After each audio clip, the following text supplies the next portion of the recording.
Hello, everybody, and welcome to CELPIP Writing Pro Target 5. This is Brandy speaking, and I will be your presenter today.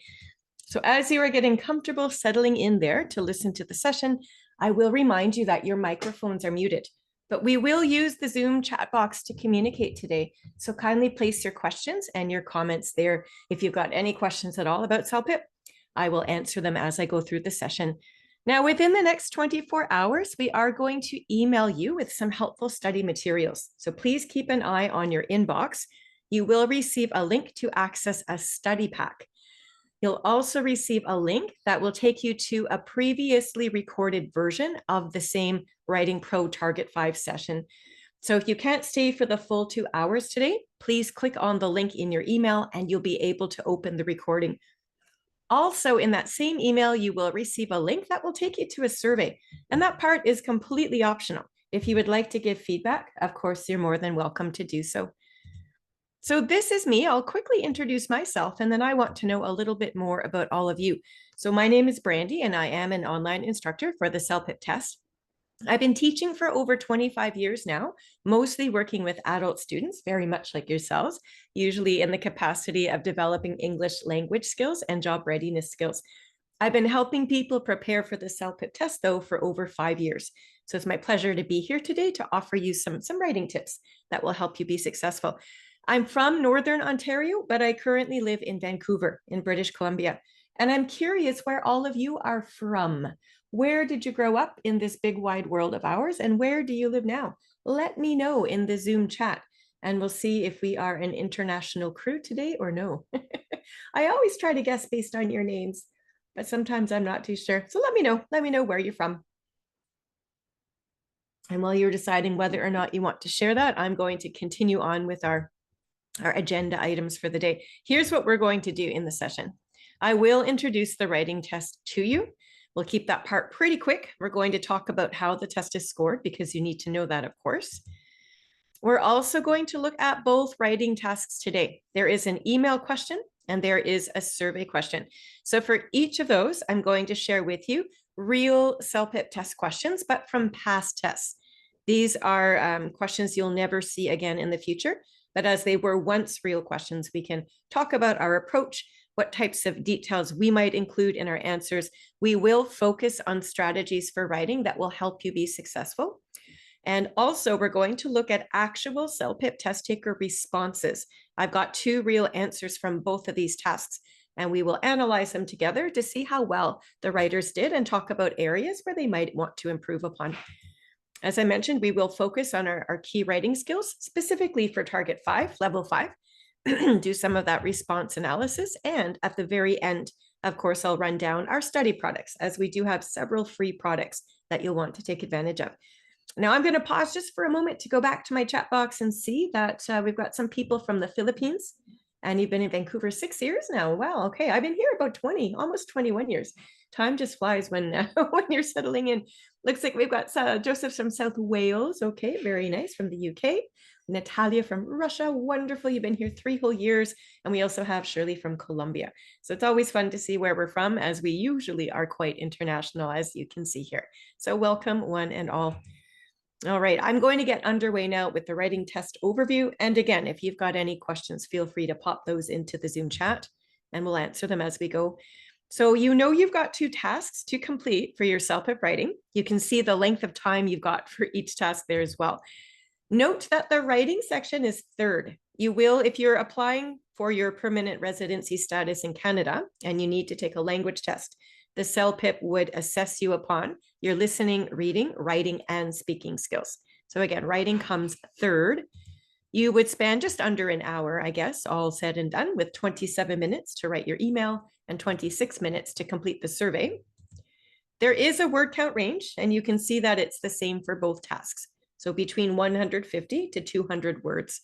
There is a word counter right on the computer screen, so you can't miss it. You'll always know when you've written enough. And the questions that you will be answering are going to be based on everyday communication situations. So the types of situations you might encounter in the community, in the workplace, etc. So you hopefully will draw on your own life experience as you formulate details for the answers. Now, I wanted to show you briefly what your writing screens would look like. So we're actually not going to workshop this precise question. So we don't need to worry about reading every word here on screen, but I do want to format or show you the format in the sense that whatever writing questions you have, this is your task 1 email question, you need to read both sides of the computer screen, just like you would a book in English. The left side is going to give you the background information that you need to understand. And the right side, of course, is going to tell you who you're to email. There are main ideas, we call them writing tasks, that you absolutely must include somewhere in the answer. So in this case, there are 3 different points that you have to address. Sometimes you might even have a 4th point. So please just follow the instructions on your question. It's important for you to try to use your own vocabulary as well. Try your very best not to just copy right from the test instructions. You'll score better overall when you use your own words. And again, that word count I mentioned just earlier, it reminds you in the instructions how many words you're meant to write. And of course, this is an email. So in a moment, we will talk about proper email structure. So you'll be prepared for your CELPIP test. Your writing task 2, the survey question, looks the same in the way that the computer screens are structured. So you still have the 2 sides of the screen to read. Again, that left-hand side is going to give you the background information that you need to understand first. And then when you turn your attention to the right-hand side, you're going to see 2 options labeled option A, option B. You must select one of those 2 options and provide reasons to support it. So the word count is exactly the same. Pick your opinion, either option A or option B, and again, give reasons. That's how you'll be successful there. So we'll workshop some questions together as we go through the session today. This is a further back view of the same computer screen. So I wanted to draw your attention to the top right corner because you're always going to have your timer here. So again, the writing email question would start with 27 minutes and count backwards. The moment that clock gets to 0, the computer will automatically move you forward to the next part of the test. So in this case, it would move you to writing task 2. You're going to be typing in that white space below. You can see that big white square where somebody's already typed 9 words, it looks like. Now, if you actually finish a little bit early and there's still some time left on the clock up here, feel free to click the next button and you'll move yourself forward just a little bit more quickly instead of sitting there waiting for that time to count back. Please be aware though, there's no back button. So once you click next, you're moving on, ready or not. So please be confident if you choose to use the next button. You also do not get to carry with you the extra time. So every single part of this CELPIP test you begin is going to have its own preset number of minutes. So that's definitely something to be aware of. Now your writing counter, again, you can see it down here beneath where you're typing. So that counter is going to adjust in live time as you add words and delete words to the actual written response. There is a spell check feature on CELPIP, which is exciting. Now the spell check is going to underline words in red that it does not recognize. The trick using spell check though is that it's not going to catch what I call careless errors when you accidentally type the wrong word. If you type a word that is technically an English word, spell check's not going to identify that as a mistake. So you still have to use your best judgment when you're reading back your work to make sure it's as correct as you can get it. You can see on the left of the screen here, I've got 3 pairs of very easily confused words. They're all real English words though. So spell check would not catch these as mistakes. So for instance, in that first pair, staff and stuff, completely different meanings, but the spelling is so similar. So if you wanted to type the word staff, but you accidentally typed stuff, again, the computer would not recognize that. And then of course, your answer would be just a little bit weaker in the sense that you haven't used the correct vocabulary. So again, just proofread your own work. Make sure your spelling and the words that you're placing into that white writing space are exactly the words you intend. Again, another example is word and world, quite and quiet. So it's up to each of us, of course, to make sure we've got the right spellings in. Here are some other easily confused words like customer and costumer, affect, effect, employer, employee, and so on. There are many. Let's do a very quick spelling exercise. So you can see in question 1, can you please read that sentence to yourself and as quickly as you can, type the correct word into the Zoom chat box. You want to be fast when you proofread your work. because you do have a time limit for your test. So let's see if we can correct number 1 together. What is the correct spelling? You have to figure out which word is wrong, of course, and then place the right spelling in the Zoom chat. Okay, good. I see some answers trickling in, and it looks like people are recognizing that word stuff is not correct. We should be writing the word staff. So many staff at my office have children. That would be correct. Can we move on to question 2? Right now it says, please replay to my message. That's not correct. I see that word replay does not make sense here at all. So we need to figure out which word we actually intended to spell. And as I look into my Zoom chat, I can see the word reply being suggested, and that would be exactly correct. Please reply to my message. Number 3 says we do outdoor activates on the weekend. And that doesn't sound right to me. It's definitely something wrong with that word activates.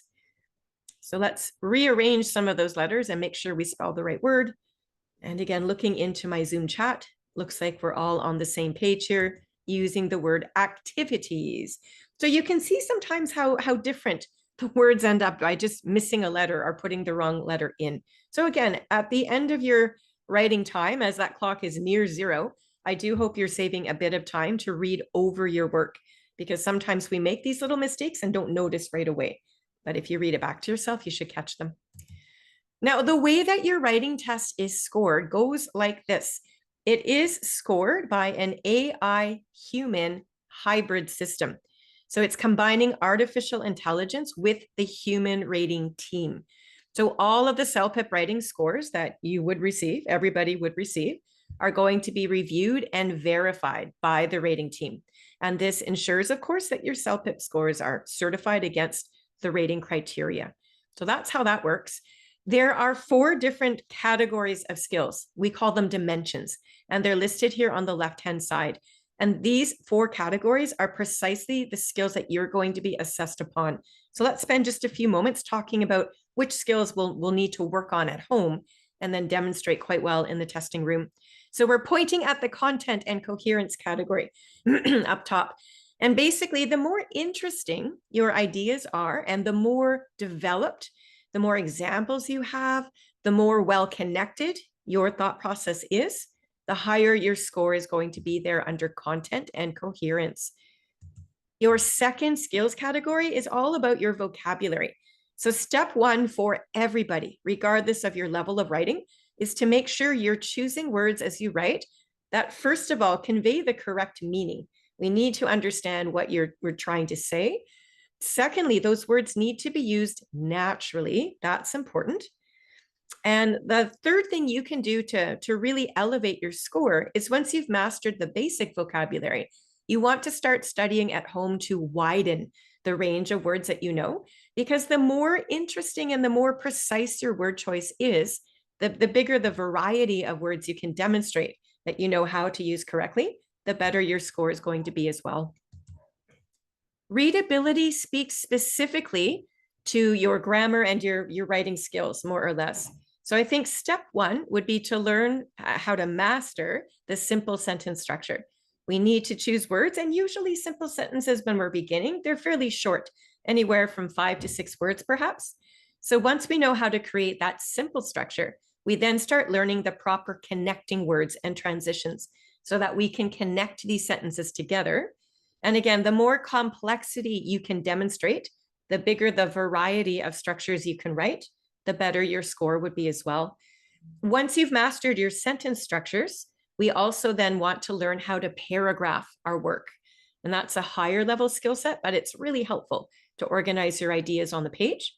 And of course, all of your grammar and all of your spelling and punctuation rules will be assessed as well.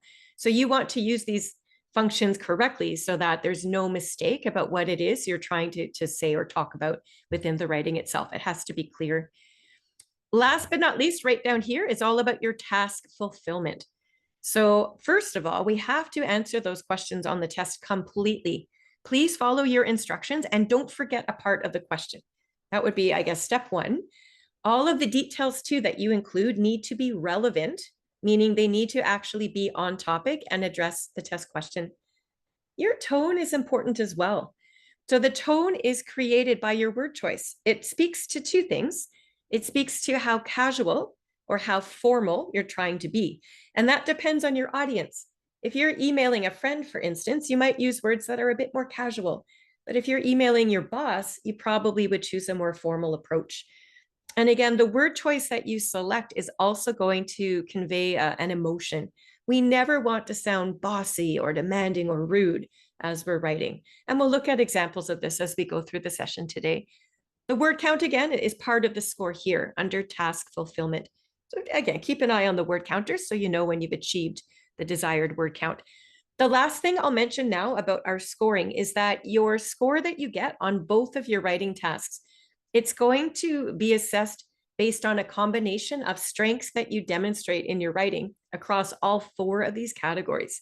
Your score is never determined by only one skills category alone. And it's important to recognize this because honestly, somebody could come into the test and have all sorts of terrific ideas that are really interesting. So they would arguably score well under content. But if they're repeating the same basic words over and over, and if they've got so many major grammatical errors that we can't fully understand the whole meaning, and perhaps under task fulfillment, they've forgotten part of the test instruction. So if we've got glaring weaknesses in 3 of these categories and really only excel in one of them, you're likely not going to achieve the overall score that you were hoping for. So my best advice to you when you continue to study at home, you will get this little performance standard chart in your study pack. It's also available at our website.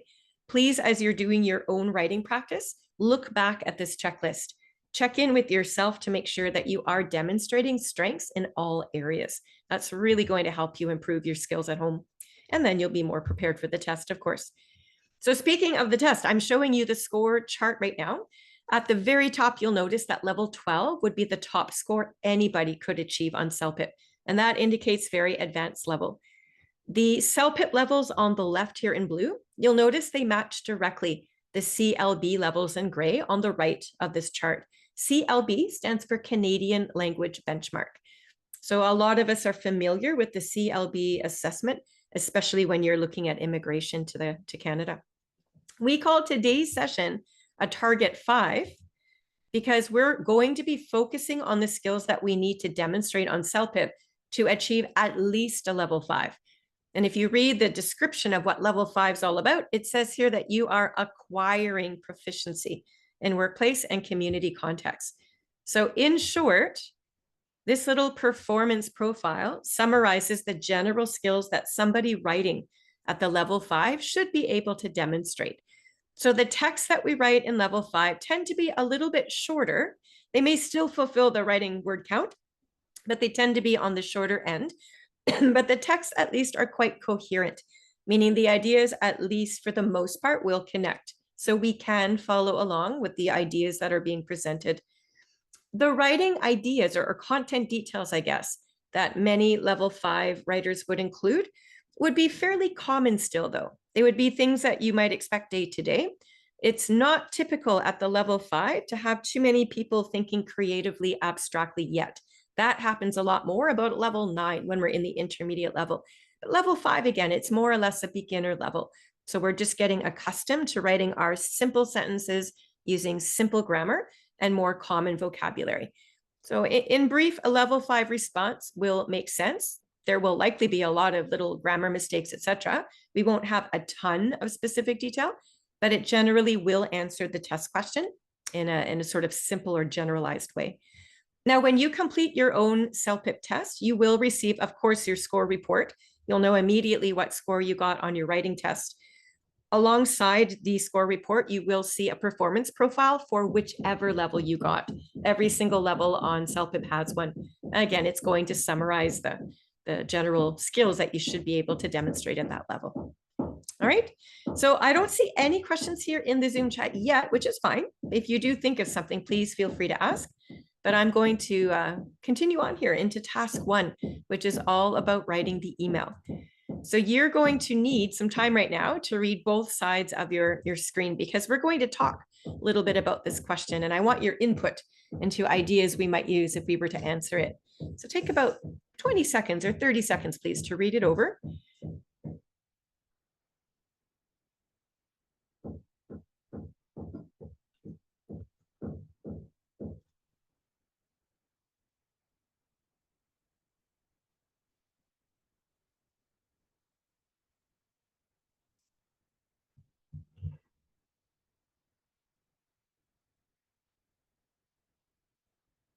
Okay, that hopefully was enough time. If you're not quite finished, we'll catch you up as we go. You would have 27 minutes in total to complete the writing for this activity. But again, the faster you can read, the more time you have for your writing as well. So I try to encourage you to get up to the speed of maybe 20 seconds maximum to skim through the question points. Let's talk about how we might answer this question if we encountered this on our own CELPIP test.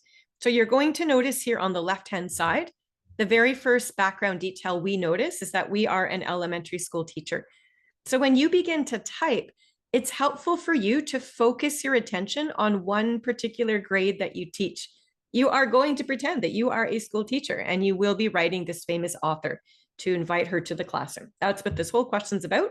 So you'll help yourself out right now before you even start typing by picking a grade level that you teach. And you're going to include that detail in your writing because it's going to be interesting and relevant. Can I open that up to all of you online? Pick me a grade, please. Elementary school would be between kindergarten to grade 6 here in Canada. So let's pick one grade level somewhere in that range. Any grade level is appropriate within that range, but I just need one from you. And the first one that came in was grade 5, and it looks like a few of you had grade 5. So let's go with grade 5 by unanimous vote. All right, so in grade 5, the students would be about 9 years of age or so, just to put that into context. Okay, now if you don't have children of your own, and it's harder for you to imagine what children at grade 5 would be doing in school, you're going to have to rely on your own memory of when you were a grade school student. So think back to when you were about 9 years old, roughly in grade 5, and you can start thinking about the types of activities that you really enjoyed at school. That's a really good way to connect to your questions and come up with details. If you do have children, of course, this might be easier for you to grab onto some things that they're doing in school and include that in your answer. That would also be helpful. So we've covered it out. We're teaching grade 5 for now. That's where we're going with this particular question. We know we're going to be writing to a famous writer, so of course we're going to know their name. Now, this question doesn't tell us the name of the writer. We're going to have to make that up ourselves, and it is a woman because we can see over here, it says write to the writer and invite her to speak to the children in your class. So what name do we want to give our famous writer? Can I have a woman's name, first and last name, please? You can choose a real author's name in the world, or you can completely make a name up like Jane Smith. It truly doesn't matter, but you're going to want a name. I'll give you just a moment to capture some ideas. Yeah, Jalik is saying Jane Doe, for sure. That's one of those sort of common ones that we throw in when we don't have an actual name, but it works for CELPIP, sure. Cindy is suggesting Sarah Miller, and Simon's got Elena Smith, and so on and so on. Yeah, so it doesn't matter what it is, but it needs to be a female name because those were the instructions here. So I'm going to go, Jalik was the first one to suggest an answer, so let's take that one there. It's Jane Doe. Here's the thing though, when you're writing an email, we need to decide if this is going to be casual or formal. What do you think is appropriate for this situation? This is a famous author that we do not know personally, I'm assuming. We've never met her, I don't think, but we are emailing her to see if she wants to come do an activity with our students. So as Elaine is saying, I agree, this has to be formal. So here's the rule about your greeting in an email when you've got a formal approach. You cannot and will not use the first name. Whether this was a man or woman, the same rule applies. If it's a formal email, you will not use the first name, as that's actually considered a little bit disrespectful from Canadian cultural expectations here.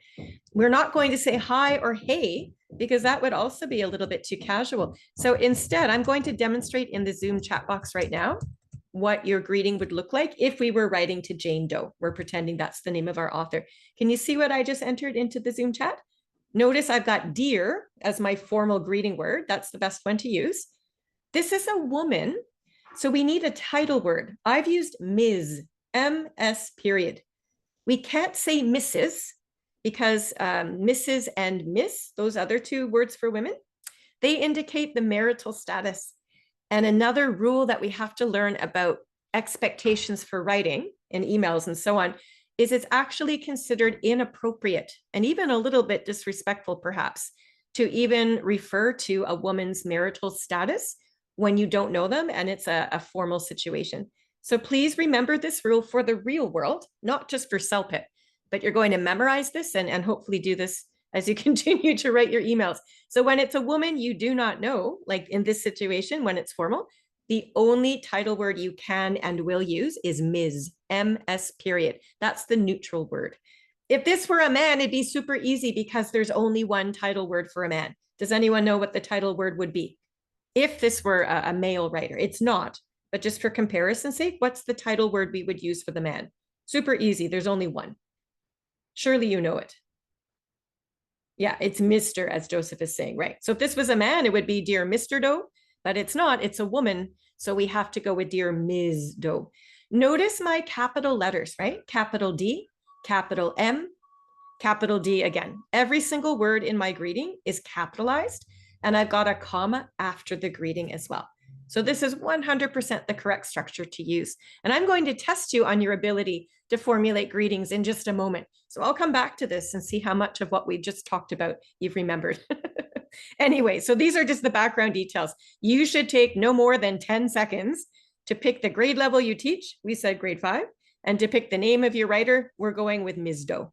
That should take 10 seconds tops. It's not hard to think of numbers and names. Elaine, nope. Good day, Ms. Doe. That sounds pretty casual to me, doesn't it? Yeah, no. Don't say good day. It's just a little bit unusual. Yeah, you can't go wrong with dear, so just go with dear. It's the formal greeting that is expected in these situations. And to deviate from that or do something different would be unexpected, right? So you want to make sure you're following the rules. Over here on the right-hand side, you've got 4 main tasks that you must address. So let's quickly talk about them. We have to introduce Ms. Doe to our school. So the easiest way to do this is to actually think of the name of the school. Now I'm going to type the name of an elementary school I went to when I was a youngster. You can do the same into the Zoom chat, and we'll pick one of those to use in our writing here today. I'm going to put all of my capital letters in place as a good demonstration. There, that's mine. That's one of them. I had a couple of schools I went to between grades kindergarten to 6, but Laurentian Public School was one of them. Do any of you want to suggest a school name that we could use instead of mine? Again, it doesn't really matter what the name is, but what does matter is you have a name. So I'll give you just a second to do some typing in the Zoom chat. This is also excellent practice for you for getting in those little details like the capital letter practice. So if you want to toss some ideas there in the Zoom chat, I'm very happy to give you some individualized feedback on your writing if I see a little mistake that needs to be fixed. So I'll give you 5 more seconds, going once, going twice. Sold to Brandy. We're going to go with my school because nobody else gave me a school name. So we're going to go with mine for time's sake. I hope that's okay with you. If this was your test, you need to be quick with your thinking, though. I'm just going to say that. You can't spend a minute trying to think of a school name, I don't think. Not a good use of time. So be quick with it. And usually if you use a school name that you're familiar with, it comes to you. Pick one that you know, and that's the easiest way to go. So Laurentian Public School, we're going to pretend, is where we teach grade 5. It also says to introduce Ms. Doe, introduce her to the school. So I think the name of the school is helpful. I think including also a little detail about where it is would also be helpful. So I don't know if you notice this little detail. Let me point it out over here. This famous writer lives near our school. So she's not going to need a huge description as to where Laurentian Public School is. If she lives nearby, she should be familiar with the neighborhood. But I think it wouldn't hurt to give her a little bit of a locational description. So I might just say as I'm typing, dear Ms. Doe, I teach grade 5 at Laurentian Public School. Our school is located 1 block east of City Hall. Something like that would work wonderfully. Presumably Ms. Doe would know where City Hall is. It's a prominent landmark, so something like that would work well. Again, we've already introduced Ms. Doe to our class in the sense that we teach grade 5. Can you think of another detail that would be helpful here? If you were Ms. Doe, this famous author, what else might you want to know about our class before you decide to come in? Just think of it logically just for a minute. I think when you imagine you are the reader, it's easy sometimes to think of details you need. So it's great that we teach grade 5, but I think there's a little bit more to it than that. Cindy, you're moving ahead. We'll get there. Yeah. Can we focus on the class for just a second? Thank you, Joseph. Super important, wouldn't you agree? I think it's helpful to include the number of students too. So that would be just an extra detail, and we're going to be earning some content points for that. Because again, the more interesting and the more specific our ideas are, the better. All right. How many students do we teach in our grade 5 class at Laurentian Public School? Do you want to go with 25? Okay, sure. Simon's suggesting 25. Let's do that. I think that sounds logical to me. So our email is already shaping up as we're typing. And I'm assuming as you're thinking of these ideas, you're probably typing your answer out as you go. I can't do the typing right now on Zoom, but you can imagine using these ideas and incorporating them into the email. So that's enough there. 2 details about the school, 2 details about the class, more than enough, because we've got 3 other main ideas we have to cover. So now we're ready for Cindy's idea. Yeah, pick the book. We have to, according to our test instructions, say why our students like this writer's books, but that's pretty general. Quite honestly, if we could actually suggest the name of a book, I think that would be more helpful. So am I going to have any luck trying to pull the name of a book out of you today? None of you could give me a school name, so I'm afraid to ask. Is anybody here willing and able to think of the title of a book? I've got tons because I love to read. I'm just asking you to pick one. And if you can't think of a real book, make one up. Honest to goodness, ABC would be better than nothing. Oh, Cindy's saying the Gold Unicorn. I like that. Simon's saying The Lion King. Okay, yeah, again, The Lion King's a very well-known Disney movie. Again, you could use it as my point, like pick something you know quite well. And The Lion King is geared towards a young audience, right? So that would make sense for our 9-year-old students. Nuhu is saying wonders. Sure. I don't know if that's a real book or not, but it sounds like it could be. So you're on the right track. Okay. Now, Cindy had the first suggestion, the Gold Unicorn. So just for argument's sake, let's go with that one. I think young children love magic and fantasy. So I think that's a great idea. So we picked the title, the Gold Unicorn, but we have to be a little bit more specific about why our children like this book so much. So what is it about the Gold Unicorn that our grade 5 students are loving? Can you maybe suggest something in the Zoom chat?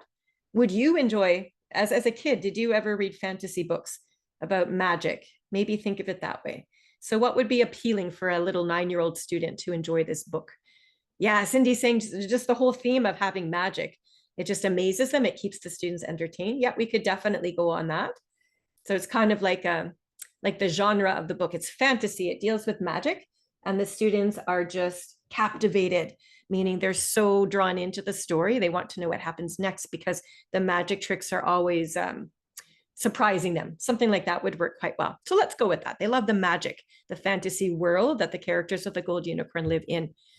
The easiest part of this answer would be to invite Ms. Doe to the classroom. We have to include that somewhere. I would probably put this maybe right in my opening, or at least by the end, you have to have it somewhere. It would be best, I think, to give Ms. Doe a range of dates. I would not say to her, could you please come to our school on Friday?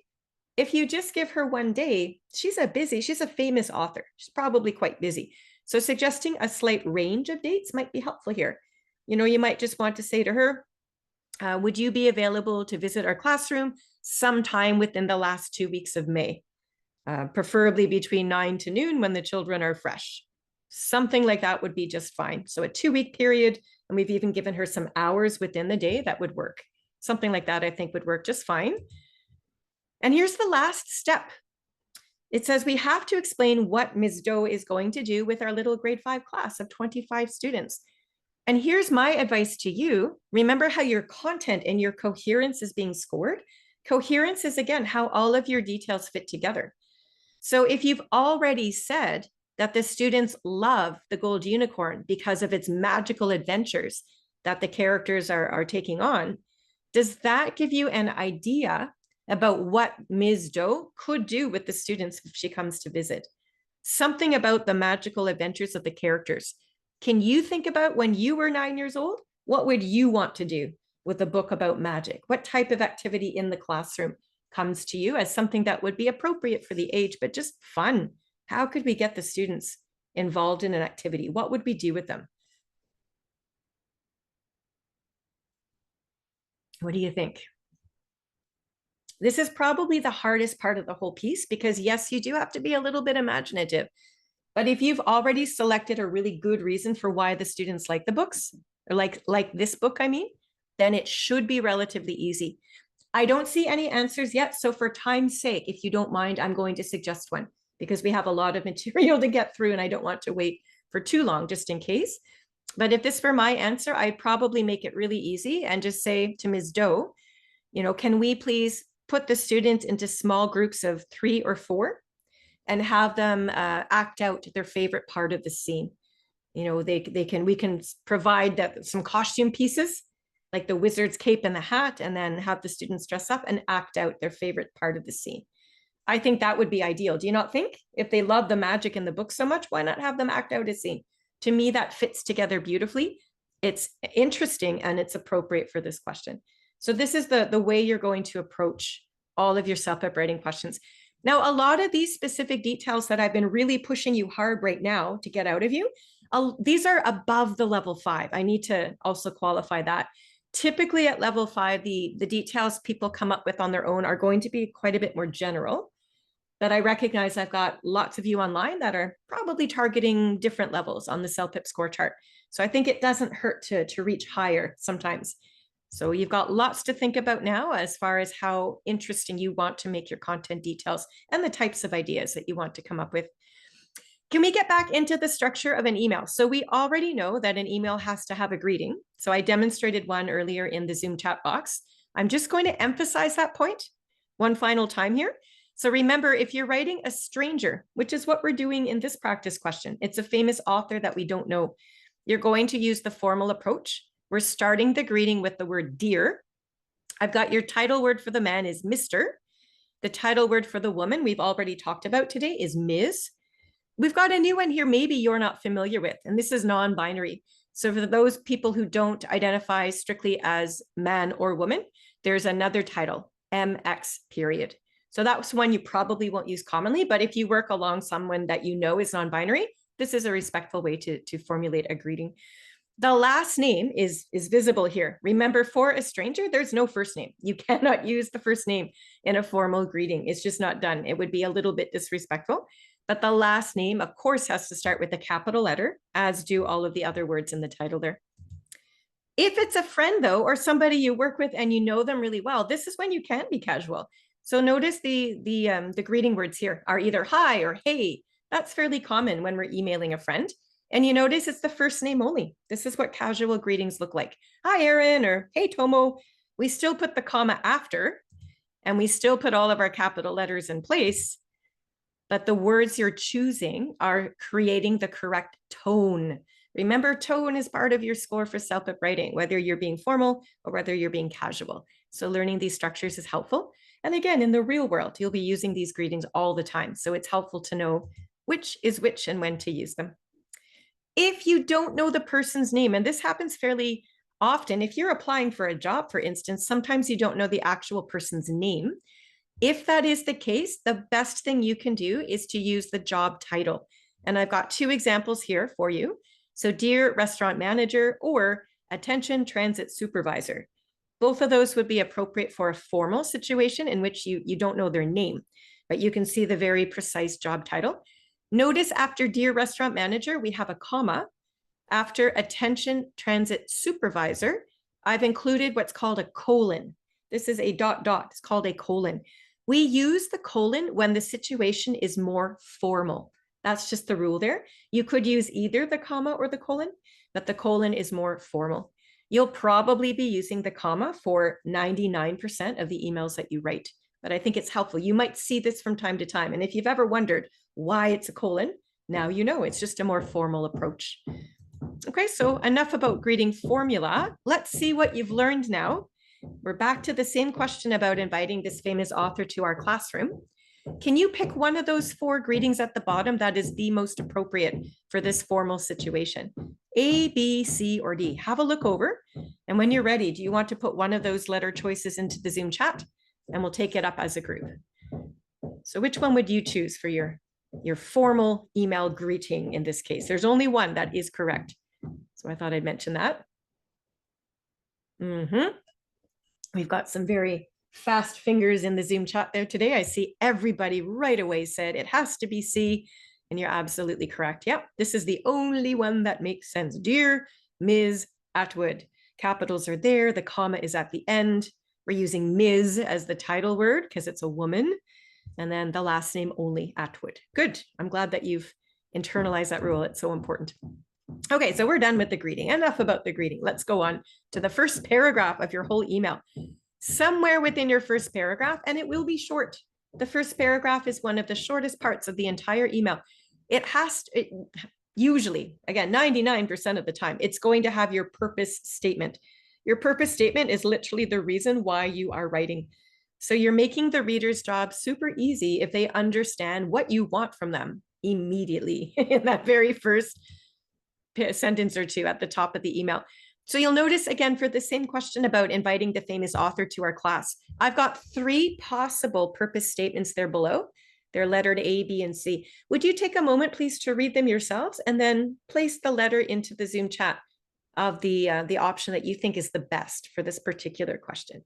There's only one that's the best, or the correct answer, I guess.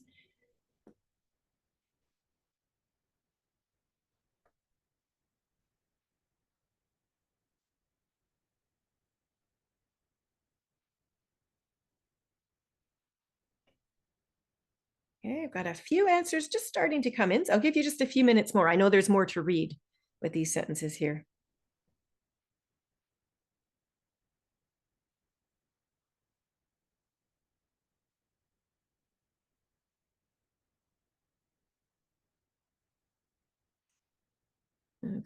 Okay, well, interestingly enough, a lot of you are suggesting C. Okay, let's have a look at what C says. I'll read it out loud and we'll talk about whether it's the best choice or not.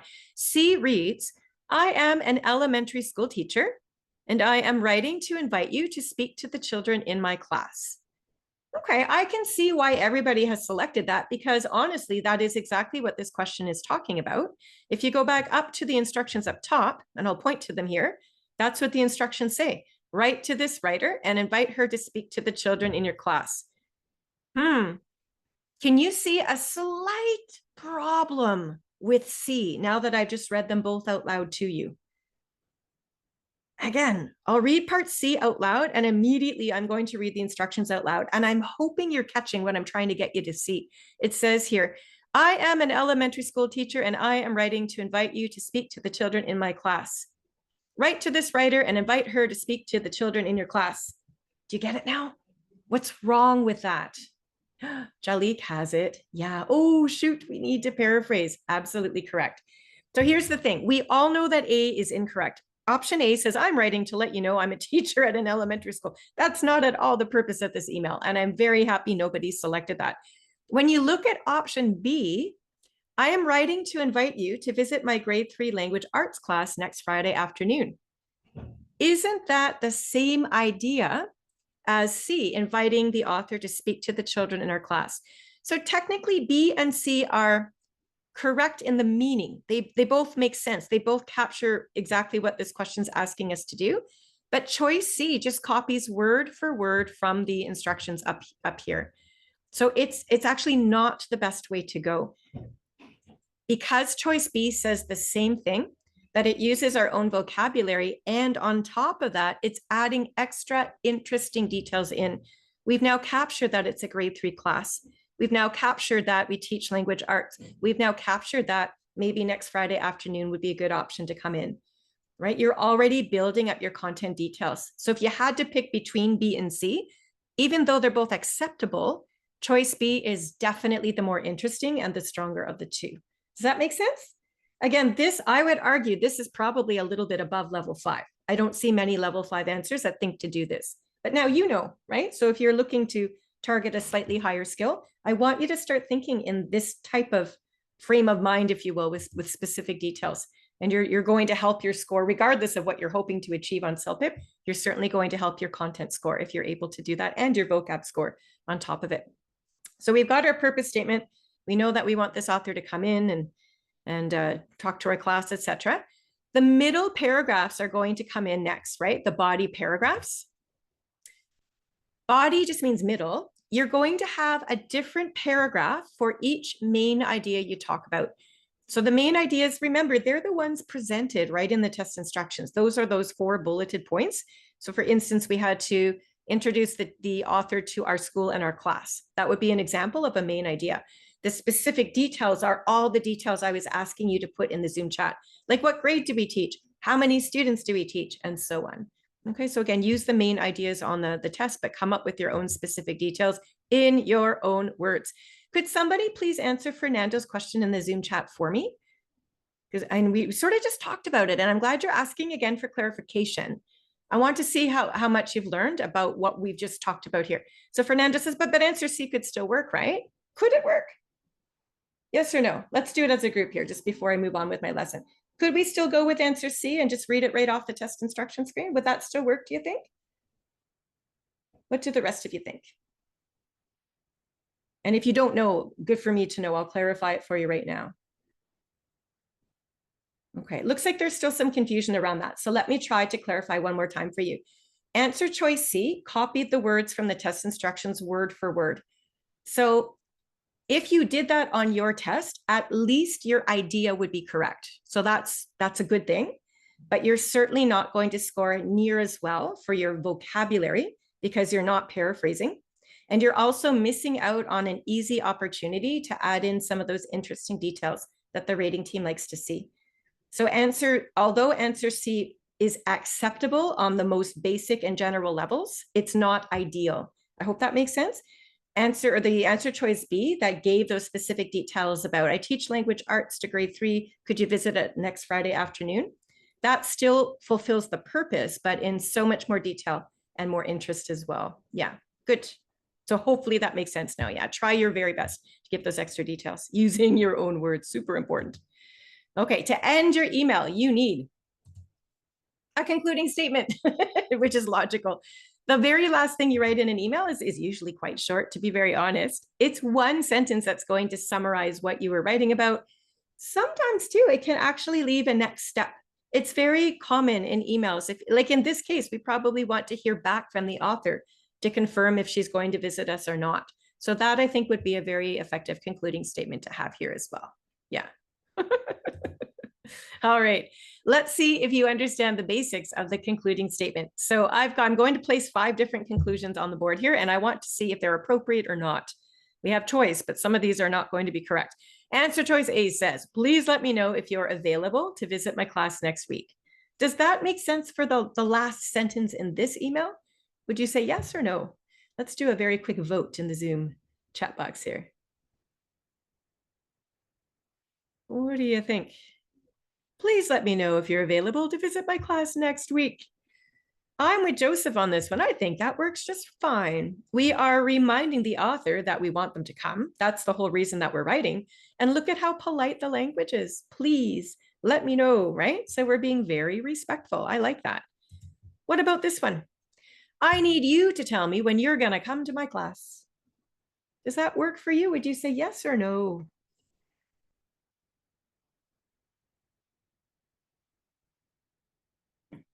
Oh, you're all saying no way. And I agree with that. No way. I need you. Absolutely not. That's the wrong tone. It makes us sound very bossy and demanding. So we wouldn't want to say that. And halfway through that statement, we have you're gonna. And gonna is a very, I'll call it slang for lack of a better word. It's not appropriate in a formal situation. You might text this or you might speak this way with a friend. You certainly wouldn't write this way in a formal situation. So that one would not work. If you wrote this way on your CELPIP test, you would be negatively affected under task fulfillment because that's the part of the rater's checklist that talks about the tone. So bear that in mind. We always have to be respectful, even sometimes when we're not happy. It's a bit of a hard thing to do, but we work on our word choice for sure. What about C? Anyway, I really want you to visit my class, so let me know when you can come! Exclamation mark, exclamation mark. Would that be appropriate for the last sentence in our email? Yes or no? What say you? Obviously, you wouldn't have intonation as you're writing. I'm just goofing around as I read these out loud, but I'm trying to prove my point. A lot of you in Zoom chat are saying no, and I agree. Yeah, this is very conversational again. Right away, when I saw the word anyway, I thought, nope, that's not going to work. You speak that way to a friend. You wouldn't type that into a formal situation as well. And those exclamation marks, it's really rare to use any exclamation marks in formal writing, by the way. Again, they sort of create more of a casual tone. They're not appropriate. So nothing about that statement is is going to work for the formal situation here. What about this one, D? I look forward to hearing from you about a visit to my classroom. Well, the meaning seems to be summarized. I think that that's working. For me, I'm wondering about the language. Do you think it's respectful and formal? So we have to kind of assess, is it being a little bit bossy or forward? Sometimes we wonder, when we're not sure. Well, it looks like a lot of you in Zoom are saying it's okay, and I would agree. Again, answer A up top was also fine. So please let me know that works. It's respectful. And choice D here, I look forward to hearing from you. Again, that's a very respectful and polite way to really make this author feel that we want them to come, right? That's the whole point of this. And we've got one more. Email me back as soon as possible and tell me your schedule. Would that work in this situation? And it talks about scheduling, so it sort of fits with the content, but I've got some concerns here. Do you see anything there that's a little bit, I see some no's trickling into the Zoom chat. I would agree. I wouldn't use this because it sounds very bossy. You might not intend it to sound that way, but the reader would see this and probably interpret it as being a little bit bossy or a little bit demanding. When you say email me back, you're giving them a command, and we don't want to command them. We want to ask them politely, like, I look forward to hearing from you, or please let me know if you can come. Yeah, exactly. As soon as possible. As soon as possible, as well as Joseph is questioning right now in the Zoom chat, that also really makes us sound demanding. Like, we want you to do this for us right now. And that's not appropriate, not for any email, let alone a formal email. So again, it's all about word choice. So much goes into the words that we put into our communication. So it's important to think about these structures as we go. Last but not least, sorry, after the concluding statement, this is the easiest part. I don't see how you could go wrong with this. Well, the sign off maybe, but then your name is the easiest.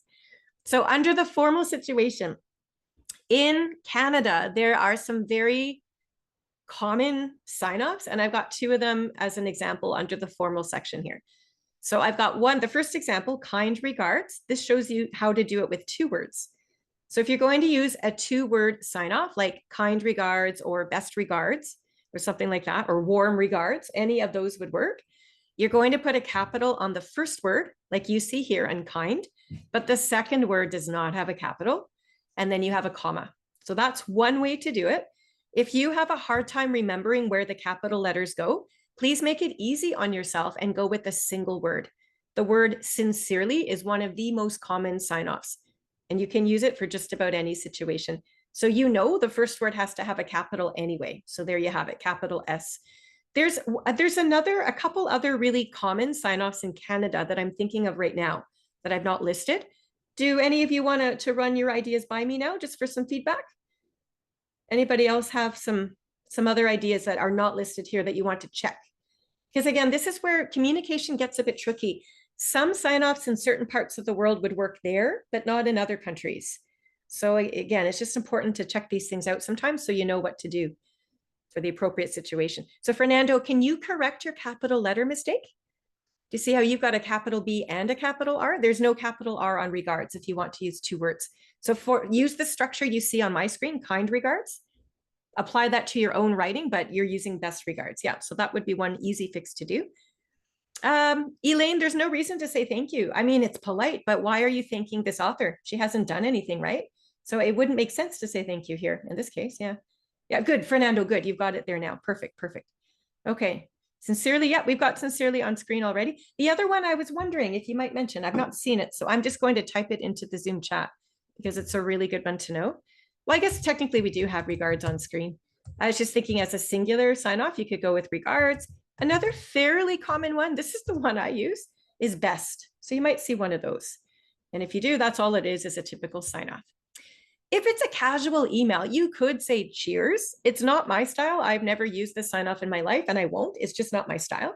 But if somebody ever signs an email cheers, it's because they know you very well and they are comfortable with you, right? Like it's a casual situation. But you have to decide if you need to be formal or casual and choose your words appropriately. The last thing you need is your name. How can you go wrong with a name, right? We all have one. I guess technically it could go wrong if you don't have the formal or casual one down pat. The formal situation requires your first and last name. So for this email to the author, yeah, we'd be using our first and last name since it's formal. If it's casual, then only your first name is fine there. So just bear that little rule in mind. And I'm hoping on the test, you've got 27 minutes to write the whole email. I would, if you can, try to save about 2 or 3 minutes on the time clock so you can go back and look over your grammar, look at your details, make sure they're interesting and they make sense, they're organized well, check out your vocab, make sure you've not missed anything you can do to improve upon your answer before the time is up. This would be the appropriate time to do so. So that's sort of a step-by-step, very detailed step-by-step on how to write an appropriate email. So we won't take the time to read this through all the way. I mean, this is a level 7 response here. But what I am pointing out to you are the 6 parts we've just walked through. So you can see at the top, you've got a greeting. Notice that introductory paragraph is so short. That's where the purpose statement goes. The body or the middle paragraphs will be the longest. The concluding statement at the end is relatively short as well. And then your sign off and your signature. Notice the empty line or the empty space between each and every section.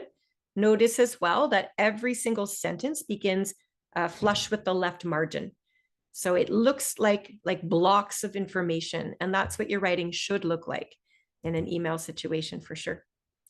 Okay, so that was your task 1. Let's move on to task 2, which is all about responding to the survey questions. So here's the question we're going to quickly talk about. And again, we will look at actual answers for both of these questions shortly, but let's take some time to think about it first. So read through the 2 sides and then we'll discuss.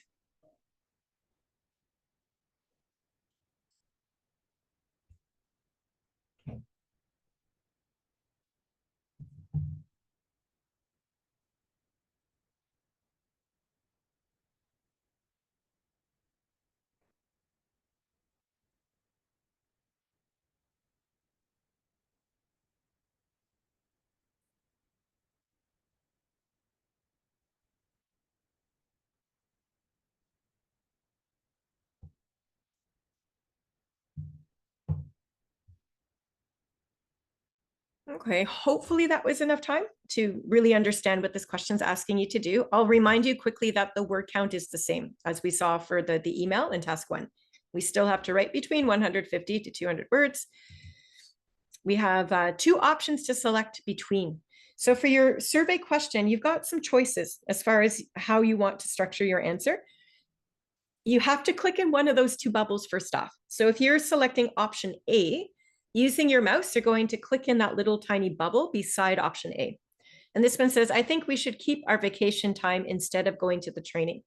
So if that was the case, you'd want to come up with probably 3 reasons to support why vacation time is more important to you and that you don't want to go to the hotel. If you'd rather, though, instead, you could argue option B.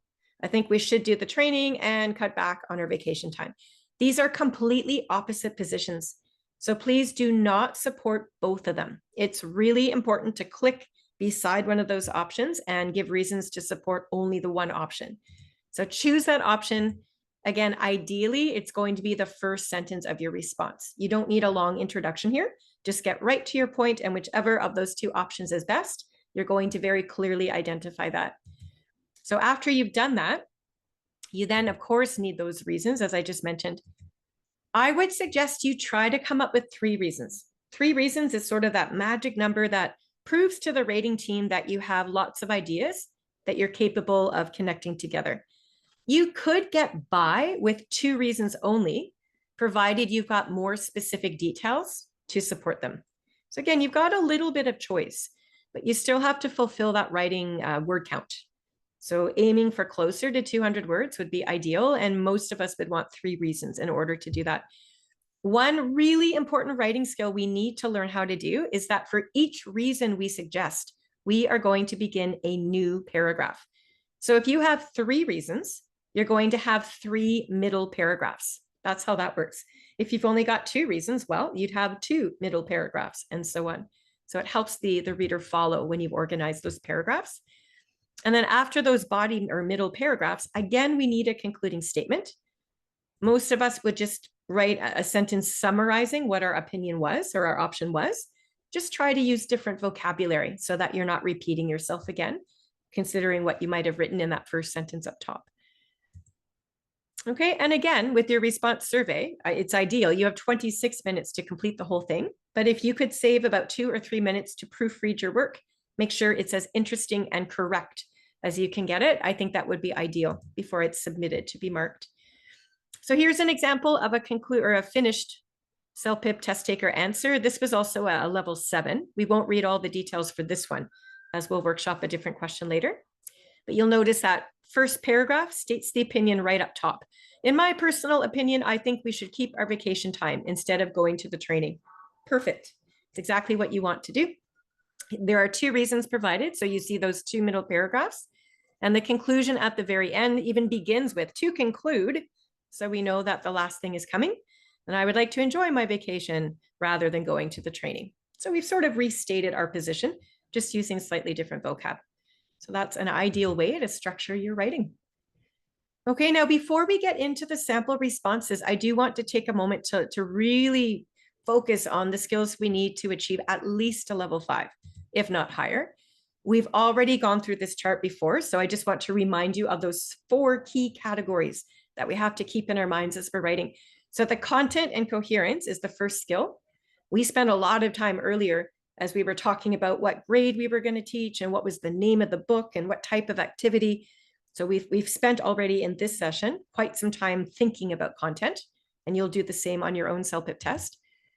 Your vocabulary, as you know, is important. So we try to choose words that are interesting, and of course they have to make sense. Readability would be all of your sentence structure and paragraphing skills, as well as your grammar and punctuation. And then task fulfillment. We must answer the question, use the appropriate tone and word count and so on. So as a reminder, a level 5 writer should be able to write a shorter text perhaps, but the text would be coherent, meaning the ideas will flow together and connect.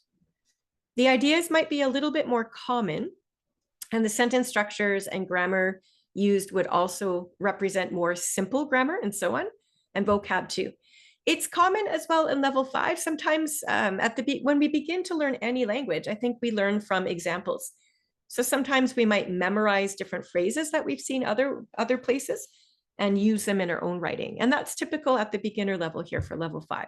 As we develop our own vocab, we don't rely so much on these memorized phrases, but you might see some of these, what I call sort of cliche phrases in the writing at level 5. Okay, so here's what we need to do to achieve at least level 5. So in that content section, it says, how well are your ideas organized? So please make sure you're discussing one topic at a time. So you've got your main idea and then some related ideas that go with it. We don't want to jump around between all sorts of topics within our writing. It gets really confusing. So if you could use transitions, it would be helpful. The most basic transitions are words like first, second, third. Those would work. Again, they're fairly simple, but it's one way to organize the details. And then as we practice, we learn different ways of connecting. We might say, additionally, another reason is, and so on. So connect those ideas best you can. As far as vocab goes, the raters are looking for a good range and making sure that you are using that vocabulary naturally. At the bottom of the screen, you'll notice some examples of what not to do for a formal writing situation like CELPIP. So please don't use words like gonna, wanna, the short form you, or you guys. Language like that, again, is casual. You might text it, you might speak that way with a friend, but you certainly wouldn't want to use this type of language in an email on a language test, right? Even if it was a casual email, I still think that this is not the best way to go. You're trying to demonstrate to the rating team that you've got a full command of the English language. So leave these little slang expressions out for your day-to-day life with friends and use the proper words on the CELPIP test would be my best advice. Okay, so again, use your own words. I cannot stress this enough. This is a recap of what we talked about just earlier. And again, I know the question on the left here is a little bit tiny, so I will read it out to you just to make sure you can all follow. So on the left-hand side of the screen, underneath where it says vacation time or job training, the instructions here say, you work in a small office. The boss wants to reduce vacation time by 2 days, but send everyone in the office to a nice beachside hotel for 4 days of job training. Some of the staff are very happy with the idea. Others are upset. The boss asked you to respond to an opinion survey, and so on. Can you have a look now to the right-hand side? So inside that computer monitor, we've got the beginning of a response somebody was typing. And again, I'm going to read it out loud, and I hope you notice the problem with it. It says here, the boss wants to reduce vacation time by 2 days. He will send us to a beachside hotel for 4 days of training. And then we get to the position. I think we should keep our vacation time, and so on and so on. So again, what's wrong with this approach? We've already talked about this once today, but it's just another great example to see. We need these reminders sometimes. Can you see what's wrong with that? The boss wants to reduce vacation time by 2 days. The boss wants to reduce vacation time by 2 days, right? He will send us to a beachside hotel for 4 days of training, but send everyone in the office to a nice beachside hotel for 4 days of training. So it's not word for word exact, but it's pretty darn close, right? So as we said before, this is not the best approach to go. Yeah. The meaning is clear, at least. Like, again, I forget who it was, might have even been Joseph. I don't remember now, but somebody asked earlier, well, is it acceptable though? And I would say, sure, if you copied word for word from the question, it's acceptable in the sense that at least the meaning makes sense. So you're technically answering the question, and that is important, yes. But if you're looking to maximize your score, you're going to want to try your very best to use your own vocabulary and add some of those details that we've been discussing. Yeah, and it could be the case, like maybe somebody is literally at the beginner level and they don't yet have the vocabulary to explain in their own words. And if that's the case, your best option, I guess, would be to copy from the test instructions. Perhaps that's the only option available. So in that case, then I guess you would have to do so. But now that you know that you'll get a better score with your own words, it's just something to think about at home so you can continue to widen your own vocab. It is going to support a better score for sure. So to that end, let's put our thinking caps on. This shouldn't be hard, I hope, but let's have some fun with this. Let's write some specific details. So if you had a question that talked about a park, I don't know, and rather than just say the local park in my city, that is just so general and so vague. Can any of you right now just think of the name of a park? What would be the park closest to where you live in the world? I'm in Vancouver, so of course, the first park that comes to me is Stanley Park. That to me would be relatively easy. It's a really well-known park. So instead of saying the local park in my answer, I would say Stanley Park because it's just more precise and interesting, right? Can any of you suggest the name of a park? And notice my capital letters again, capital S, capital P. If I'm naming something, I have to put my capitals. So I give you about 5 more seconds to think it through, and then I'm going to move on because this is how fast these details need to be done. Okay, no takers on the park, so I'm going to move on to the boss. You're going to think of any name that comes to your mind. If it's a woman, you use Ms. I just made up a last name Johnson. I mean, I've never had a boss named Ms. Johnson, but it was relatively easy to think of a name. You would do the same. If it was a man, we already know you would use the greeting word Mr. or the title word Mr. School near your house. Well, we've already brainstormed a few. I know nobody else had any ideas for school names today. I had suggested Laurentian Public School earlier. Here's another example. Hillside Elementary School. That's the name of the school. And rather than say it's near my house, why not name the street, right? It's on Maple Street, for instance. And last but not least, my city. Where do you live? I live in Vancouver. Pick a city, any city. It doesn't matter where it is in the world. Pick one. Okay, so again, the takeaway here is to start improving your own writing skills and frankly, your speaking skills too. When you speak on the CELPIP test, you want to use details too. So try not to do what's on the left here. These are all really vague in general, like city. That is such a common word. Instead, try to replace those common words with more specific details like Vancouver. And these types of details should not be difficult for you to think about quickly. Again, if you're using them based on your own life experience, they should be relatively easy to come to you. So that would be my best advice for sure. Okay, and last but not least, let's just take a moment to look at our paragraphing structure because it's a difficult skill to master, especially if we're at the beginner level, but it's an important one to know. So remember, each time we have a new idea, a new main idea, we need a new paragraph. So let's look at how we format the sections. So here is an email. Most of it is structured correctly, but what does work here is the fact that every single line begins right against the left margin. This is really important. And we don't have to do anything special on the computer as we're typing to achieve this. Literally, you just keep typing. And when you get to the right-hand side, the end of the line, the computer moves you back to the left-hand side automatically. Right? That's all you have to do is just keep typing and the computer will organize all of your ideas on the left. What you will have to do though, is when you want to start a new paragraph, like you see here, you're going to have to hit the enter key or the return key, we might call it, so that you've left one empty line and you've spaced your cursor on the computer screen down.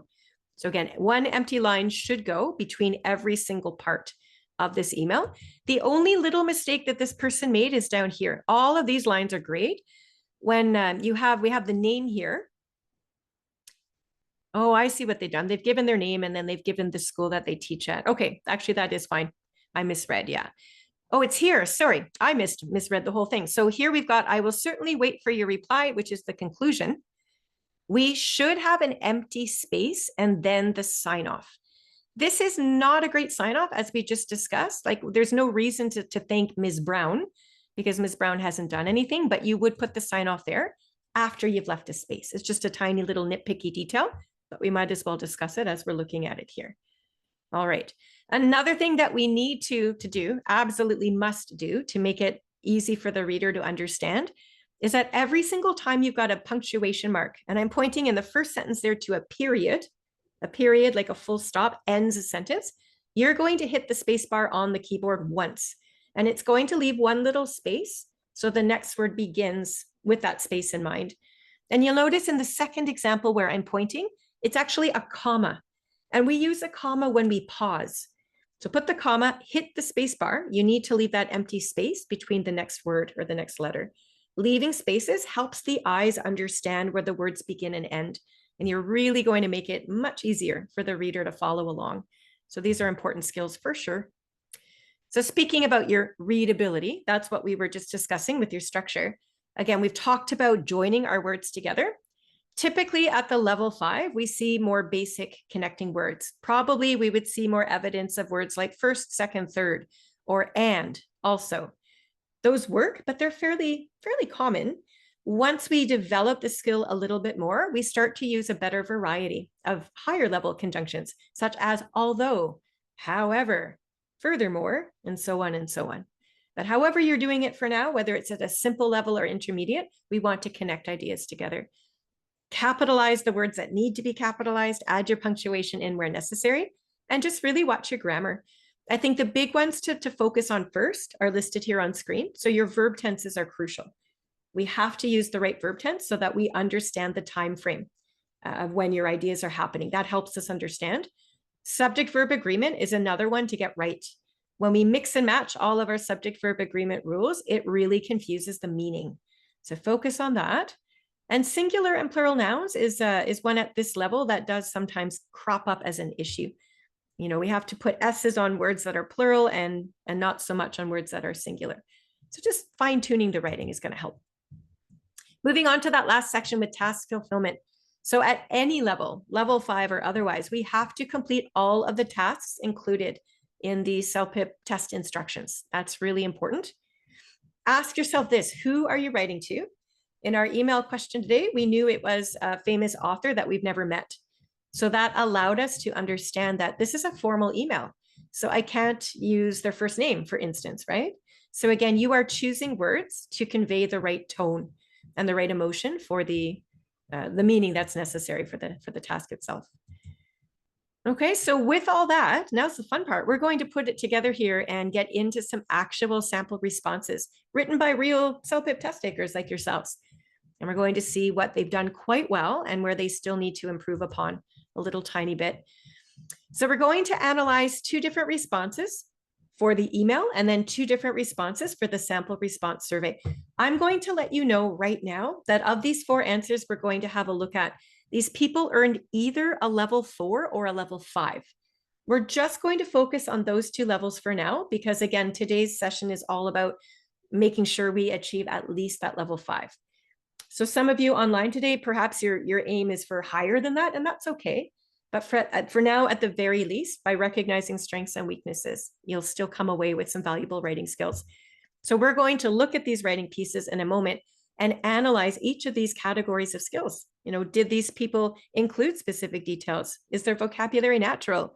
Is the readability okay? Can we understand the ideas without too much trouble, and so on?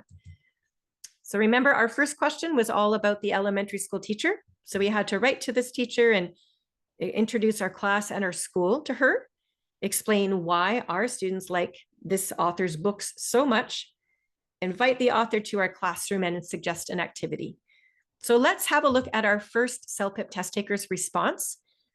Quickly, at the very bottom of this email, you have to look sort of in the middle, but I notice a name, and the name says Abigail J. Malcolm. So let's just assume that Abigail is the name of our CELPIP test taker. And then if you'd like to go back to the greeting at the top, can you take about 30 seconds just to skim this over to yourself? You're very welcome to comment on any strengths or weaknesses you notice in the Zoom chat, but I will guide discussion and we'll identify them as we go in just a moment here. But read it through first and tell me what you think.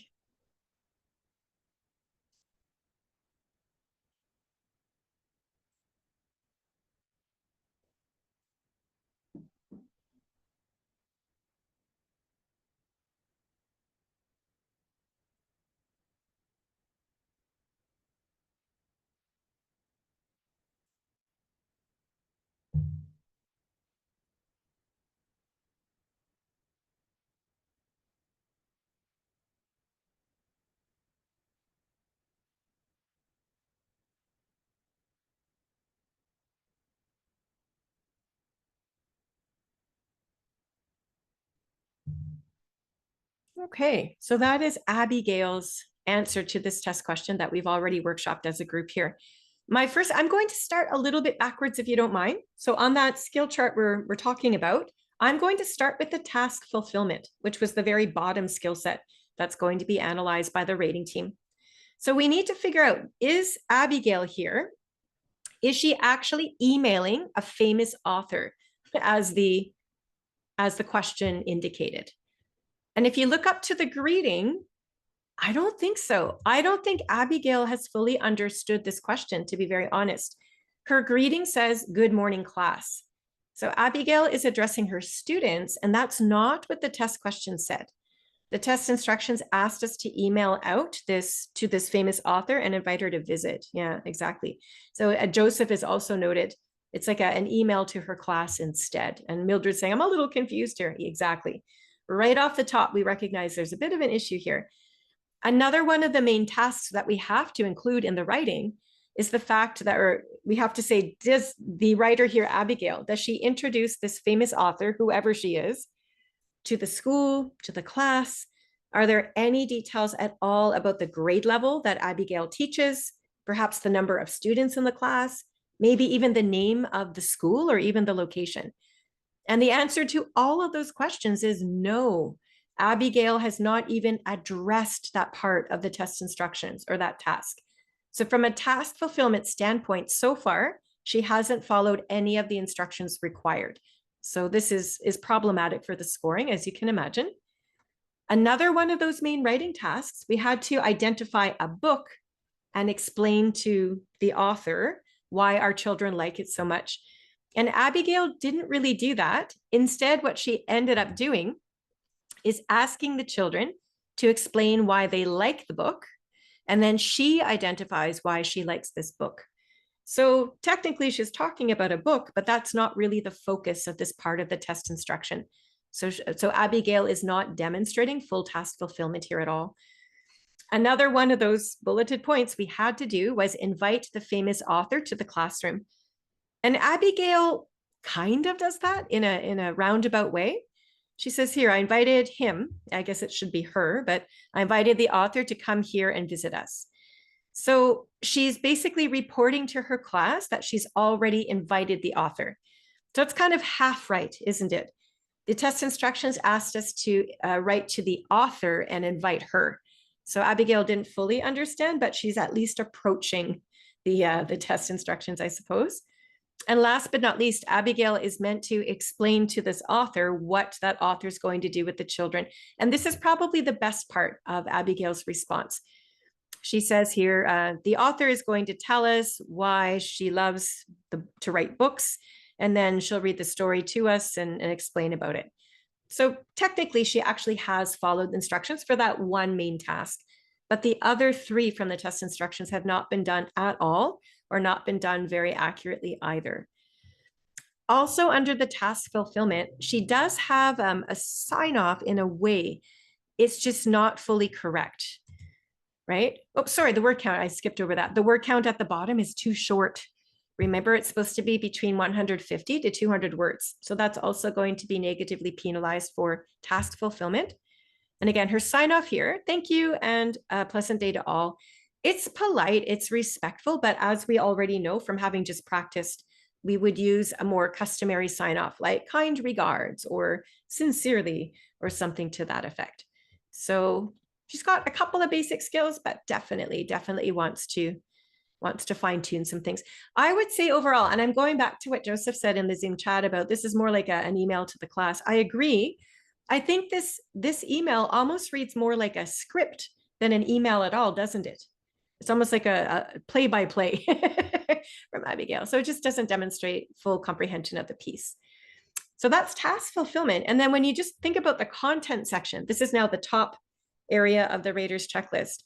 The content really gets into how many main ideas you have and if they're all fully developed and connected. So she completely misses most of the main ideas. So she doesn't have any details about the class, the school, other details that she hints upon, like at the book. She doesn't name the book. She doesn't precisely say why the students liked it. So we need more details for just about every part of the test instructions. Response does have some paragraphs, though, if you look at the coherence. I mean, again, there's some lots of grammar mistakes, but she's chosen to indent. When we leave a small space like this, that's another way. It's kind of like an old-fashioned way, if I'm being honest. It's sort of like an outdated way, but some people still use the indent. So when they do this, it's not necessary to leave a blank space anymore. They're telling us that this is where the new paragraph's beginning. So technically, we do see evidence of different paragraphs emerging, which I suppose is helping for the coherence. But again, it's just the lack of detail, which is the biggest problem here under content for sure. If we transition to vocabulary, this is the 3rd skill we're now talking about for Abigail's response. She certainly does have some word choices here that are suitable. And sometimes too, they're groups of words, which is great. Like introduce yourself to him. I guess it should be to her. And I like his book. Awesome. Inspiring to read. Behave. This is an interesting word choice. So those words make sense. But there are also examples of words that are either unclear or just not used entirely naturally. And you'll notice there are more examples of unnatural word choices. So hope you liked him or why you like his book, enjoying, why he loves and inspiring, and so on. So a little more fine tuning, I guess. Also, if we look at those paragraphs, I mentioned they're evident. We do see sort of 3 paragraphs emerging, but I quickly went through and just highlighted all the little tiny grammar mistakes I noticed. And I'm not going to go through them all with you, as you can see yourselves. There's just so many. Suffice it to say that the grammar mistakes fall under about 8 different categories. So we see everything from capital letter misuse to word form and punctuation errors. A big one is spacing. This speaks to what we talked about earlier. Did you notice whenever there's a punctuation mark, like here, there's no space, right? So that makes it really hard for us to see where the sentences begin and end. I mean, prepositions, word choice, etc. So some of these mistakes themselves do make it harder for the reader to follow. And there's just so many mistakes that they do affect the clarity of the expression. So with that in mind, what I'm going to do actually is launch an online Zoom poll here.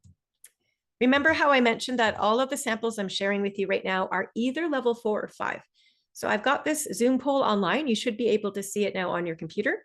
And I'm wondering if you think this is a level 4 or a level 5. So we've had a good talk about the skills that a level 5 writer needs to demonstrate. So use that to guide you. And I'll give you about 10 more seconds if you want to log your vote here.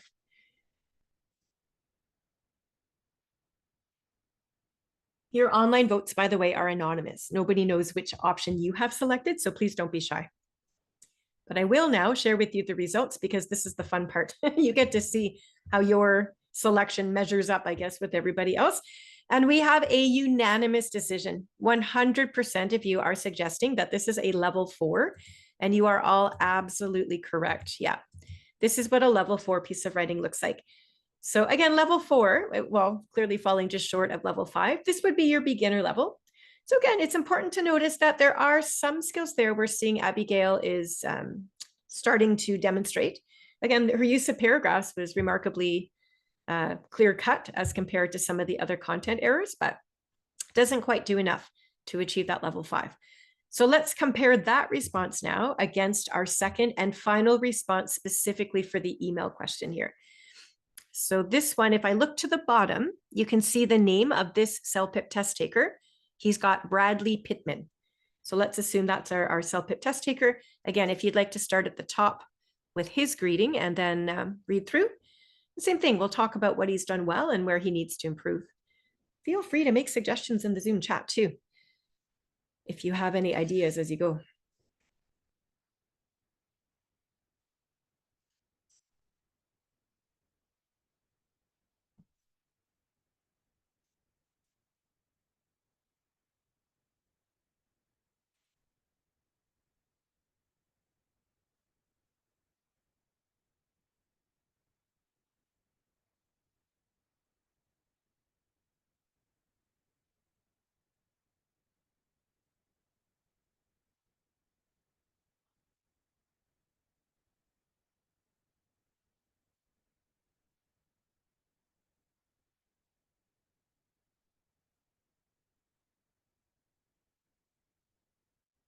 Okay.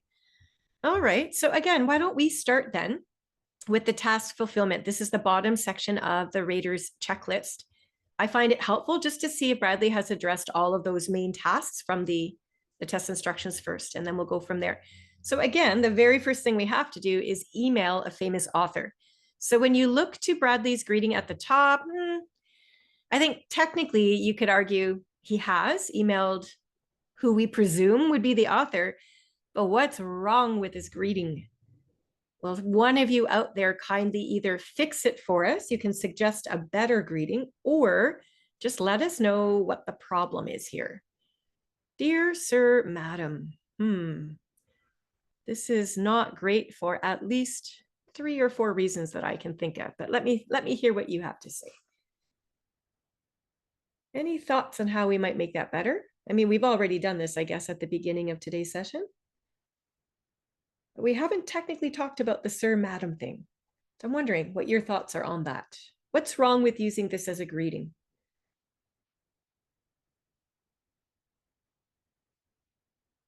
Well, remember, this question asked us to write to a famous author, right? And we know that this famous author is a woman, right? So why then are we saying, dear sir? That doesn't seem to make a lot of sense. So we don't want to say sir at all because this is not a man reading. So that would be sort of step number 1. And as Joseph has correctly said, why not just think of the name of the person? You know who they are because you're contacting them to invite them to visit you. So definitely, definitely, all of that work we did around greetings at the beginning, that's all that needs to be done here. Dear Ms. Smith, dear Ms. Doe, whatever the name is, that's what should go there instead, right? So that would be better. Anyway, and the word madam, by the way, is outdated.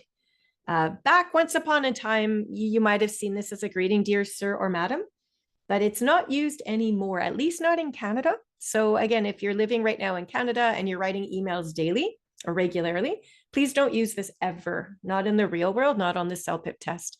Again, it's just old fashioned, and quite frankly, myself included, not many women like to be referred to as ma'am or madam. It's almost like it's got an inappropriate tone behind it. So we don't want to offend the reader. So just don't do it. Use the person's name. If you don't know their name, use a job title. That would be much better for sure. But anyway, as far as following instructions go, it's not a very great greeting, but I think technically we could say that Bradley understands he's meant to be writing to a famous author. And in fact, I'm not honestly sure what this is happening here. Did you notice this over here even as you read? He's got dear sir, madam, and for whatever reason, we've left a big long space and then we have the writer. So I'm not sure if that's Bradley's way of identifying the writer's name as Dear Sir, Madam. This is highly unusual. So it's a little bit confusing, to be honest. I can only guess as to the meaning. So perhaps that's just another clue that Bradley is indicating he's writing to the author. We don't really know, but please don't do that in your own writing. It's just confusing. Okay, we have to figure out, did Bradley actually introduce this famous author, whatever her name is, to the school and to the class? Are there any details again about the grade level?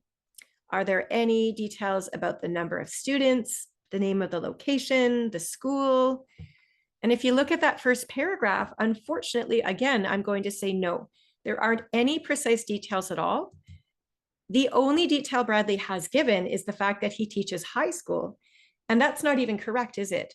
We're teaching elementary school as far as these instructions go. So Bradley has not followed instructions at all for that first bulleted point there on the test instruction side. Another main task that we have to write about for this question is to identify a book and explain why our students like that book so much. Bradley's done a decent job of that here. He writes specifically, they love all your books.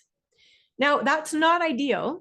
Now, again, technically it's correct. It's sort of the most basic or general idea that makes sense here. Technically, he's following instructions. Oh, my students love your books. We know by now that it would be so much better to pick one book and develop it from there. So that would be Bradley's next step. But at least in a very general way, he is following instructions. So they love all your books. They are just as, I guess, everyday things that are going on in their lives. The class always wonders how your books are so interesting. So he does take some time to develop why the students like the book so much. So that's a better performance, I would say, than what we saw from Abigail earlier. There is an invitation to the classroom, and I think Bradley does this fairly well. He says, I'm asking if you could come in on the 25th of November for a meeting with my class. So he does have a very direct invitation, fine. I myself, this is just my personal style. I don't think it's appropriate to give one day. I mean, this is a famous author. What if she's busy November 25th? I guess that way we don't get a visit. So why not give the author a range of dates to be more respectful of their time? That's what I would do. But at the very least, if you're just looking at following instructions, Bradley for sure at least has checked that off the list. He's got an invitation, which is good to have. He also does include an activity that this author would do with the students. So he says, you can explain to the students how you started writing books and what was your first book. So there you go. So for the most part, I guess 3 out of 4 of those main ideas, Bradley has indeed addressed. So he's missed some, but he's got other ideas down there. And his word count is also appropriate. If you think back to Abigail's, she had about 125 words, which was under the word count. Bradley is between 150 to 200 words, which is great. He's written approximately 60 words more than Abigail. And as you can see yourselves, he's got more details than she did. And that makes sense. So when you're writing, I think it's best for you to get closer to 200 words if you can within 27 minutes, as you've got more time to discuss content. His tone is courteous and respectful all the way through, just like Abigail's was. He has a better sign off, but again, it's just not quite correct. We've spent already tons of time today talking about sign offs. So we know your regards is not correct. It should be. And just to save some time, I'm going to go ahead and put that in the Zoom chat. There, that's all that needs to be done. Regards, comma, and then a space with the name Bradley Pittman. I don't think he needs form teacher underneath his name because in his opening sentence, he already says, I'm a teacher of an elementary school, right? So there's no need to repeat that detail yet again. It's just something I noticed, but it's a small thing. That probably wouldn't affect the score. It's just something to be aware of for your own writing, I think. Okay, so that's task fulfillment. Again, most of the details are there, but definitely some missing. As from the content standpoint, to improve upon his own response, he's going to want to add details about the class. We need to know, what school do you teach at? What grade do you teach? How many students are there? Even pick the title of a book. All of these details would really make the response more interesting and more complete as well. His organization, when you look at content, it's also about coherence, right? His organization is actually fairly weak. Believe it or not, it's weaker than what we saw from Abigail. She missed a lot of the instructions and the content, but at least she had 3 distinct paragraphs that sort of fit together. Bradley, on the other hand, interestingly, has more details, and higher level skill set that way. But when you look at what he's done, again, all of these spaces, we're not really sure what this is for over here. Again, Teacher Bradley is his name, but the signature goes there. So it shouldn't be here. It's a bit confusing. He's indented quite a big space here to start his first paragraph. And as he was typing away, sorry, I'm backtracking. He talks here about the school. He wants to, he explains what the students love about the book. And then he does the invite, like all in one paragraph, sort of sentence after sentence after sentence. Those are 3 different ideas and they belong in 3 separate paragraphs. We shouldn't be combining them. And then here, when he gives the activity, I don't know why, but he says, what was your first book? I'm looking forward to. So for some reason, he hit the enter key there and moved the continuation of the same sentence to another line. So all of these spacing errors and then just slamming all 4 main points into one paragraph makes it kind of difficult for the reader to follow along and understand where details begin and end. So to be very honest, it's the organization piece would be the weakest, in my humble opinion, of the entire piece. Okay, as far from a vocabulary standpoint, Bradley has more words that are suitable and they're a little bit more elevated. We have more groups of words coming together to convey meaning. And I'll just read a few for an example. So we've got, if you could meet with them and they love all your books. That whole sentence, I'm asking if you could come in on the 25th of November for a meeting with my class. That's great. Like that's grammatically correct. And there are lots of words grouped together to convey the right meaning. So we're seeing better control over our sentence structures and our grammar than what we saw earlier anyway from Abigail. There are still, though, some phrases or words that need to be revised just a wee bit. So in the opening, not on behave of my class, I think he means on behalf of my class. And one of your book wrote, that it's a little bit unclear, right? And so on. There's a couple of other mistakes here, as you can see. Something too that Bradley does that we didn't see from Abigail so much is Bradley likes to repeat some of the same words. And I bet you we all do this to a point. I think as we're typing out our answer, we're not aware. So Bradley has used the word love 4 times and woof, he's used the word book how many times? 6 times here. That's too many. So remember, the rating team is hoping to see from you a little bit more variety just to keep things fresh and interesting. So is there another way to say book?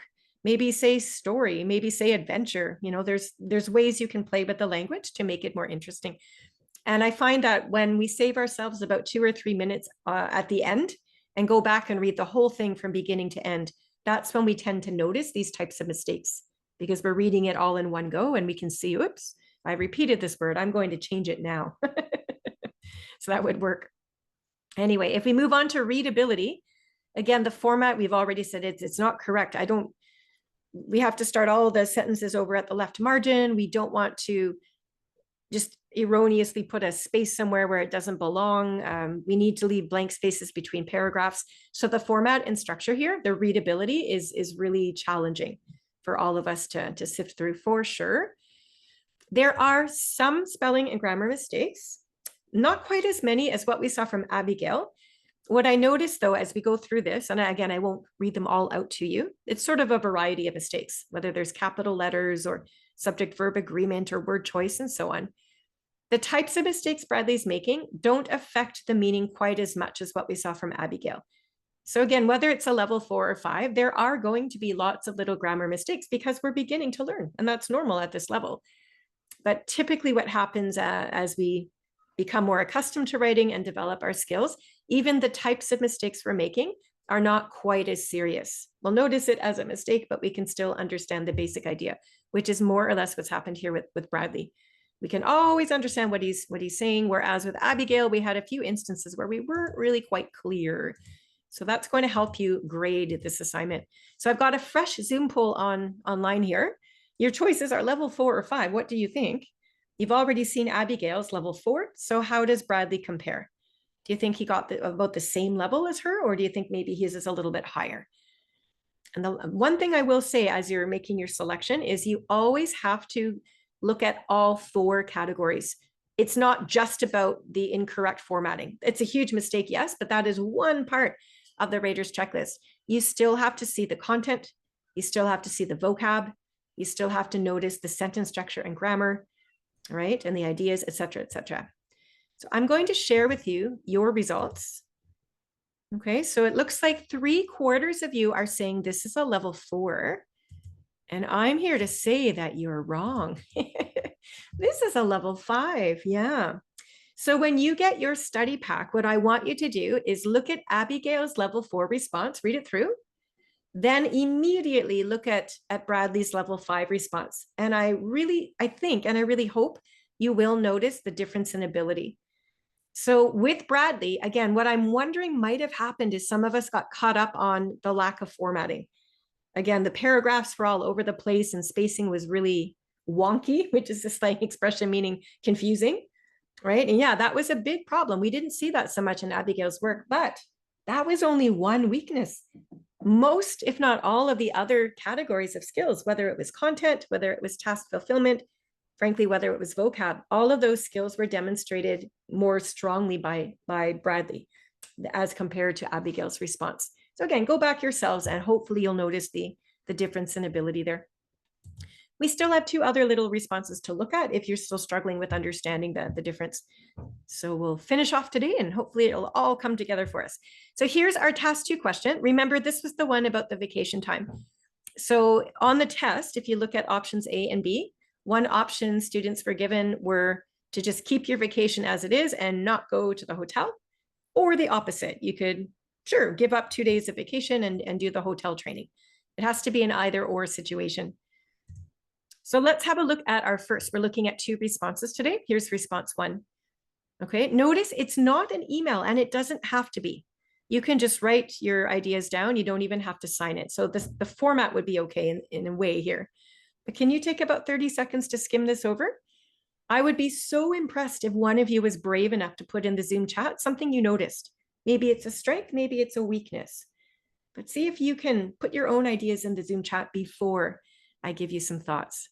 We'll go from there.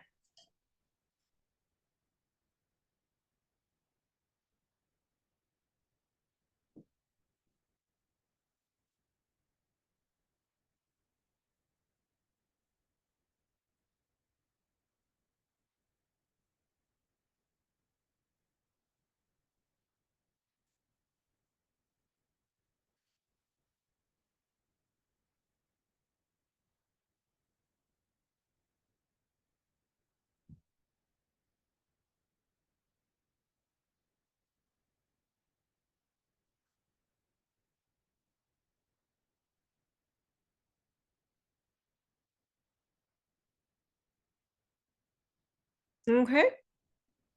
All right. Thank you, Elaine, for doing that. Yeah, there are quite a few spelling and punctuation mistakes for sure.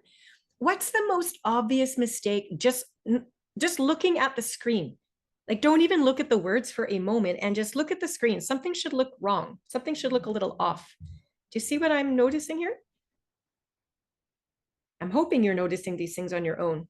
Yeah, Cindy says that, first of all, this looks like one gigantic paragraph. And we know we should have different paragraphs. That's one of it. But it's also the way the whole response is spaced. So this whole gray area is the entire computer screen. I've just outlined it there with my laser pointer.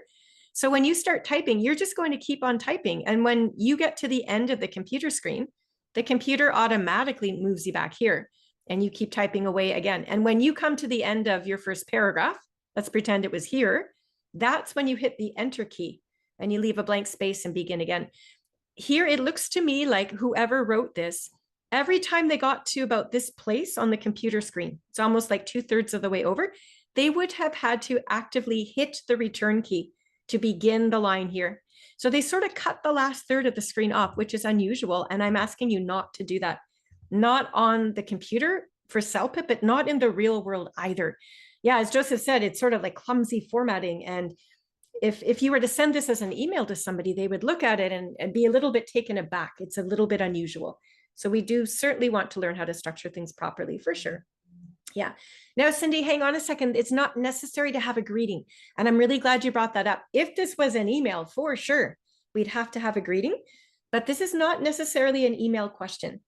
For your writing task 2, you can choose to write it as an email. You technically could, in which case you would have a greeting. It's not necessary though.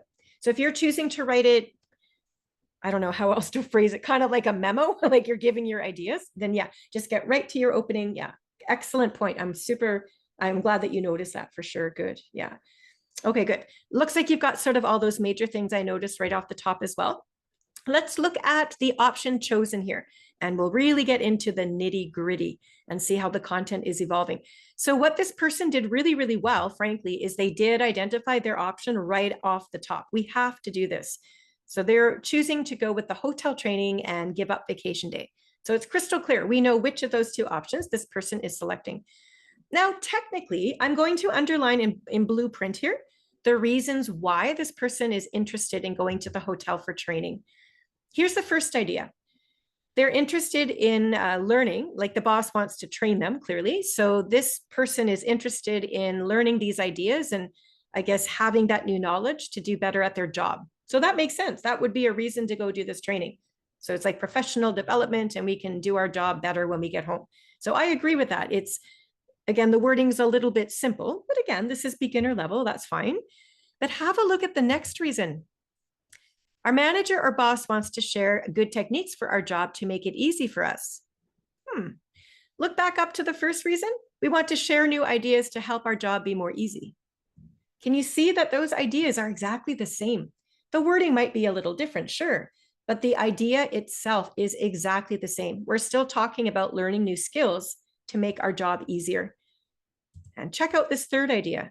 We can also share ideas with all of our coworkers, even some friends and family members as well. Same idea. We're still talking about the skills we might learn at the hotel and we can share those and everybody would benefit.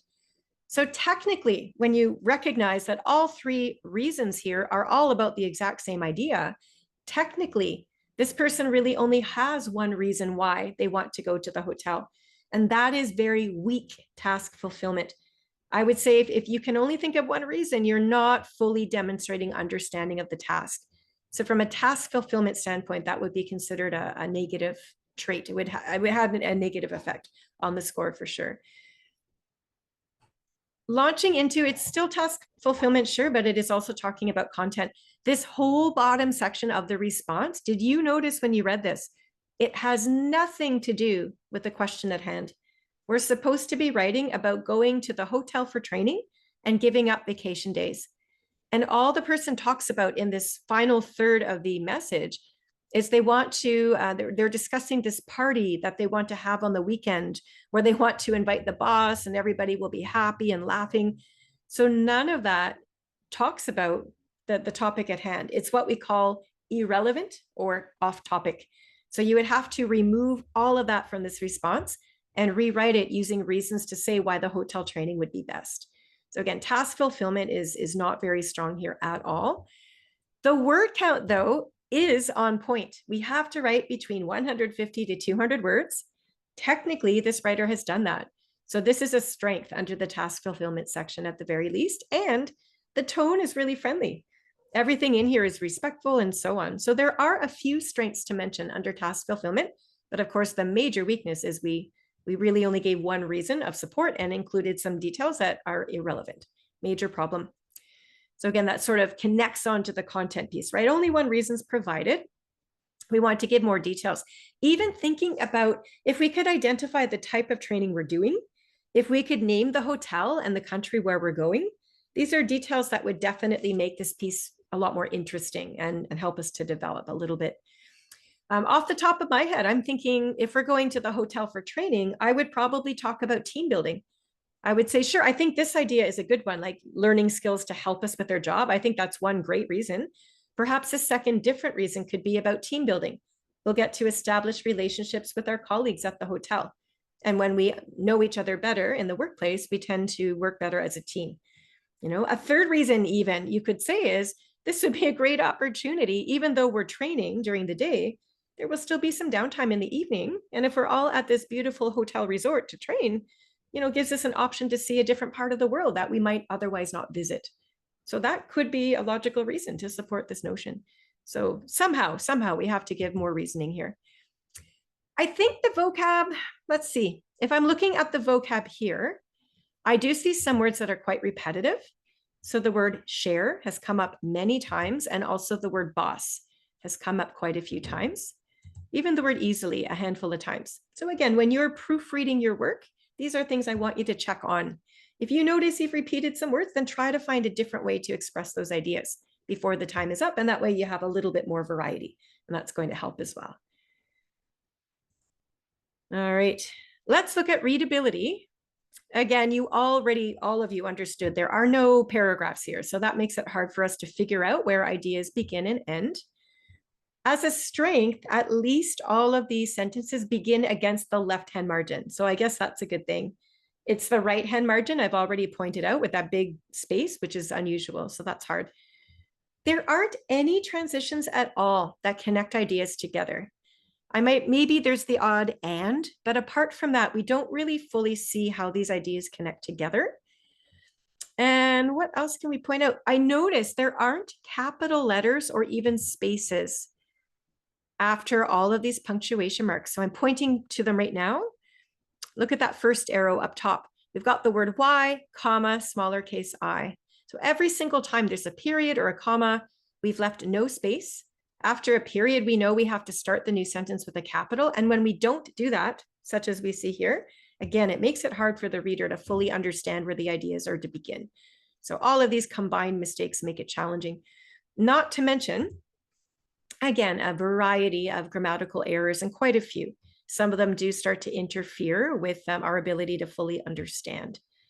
So it's a decent attempt, but as you can see, we have some points we'd want to work on as we continue to develop our skills. So I've just launched another poll online here. Do you feel this is a level 4 or is this a level 5? You've seen one of each so far, remember? We started with Abigail's at level 4 and then, what was his name? Bradley, sorry, has the level 5. He was the last one we just looked at. So that might help you as you're trying to kind of gauge this one. Is it a 4 or a 5?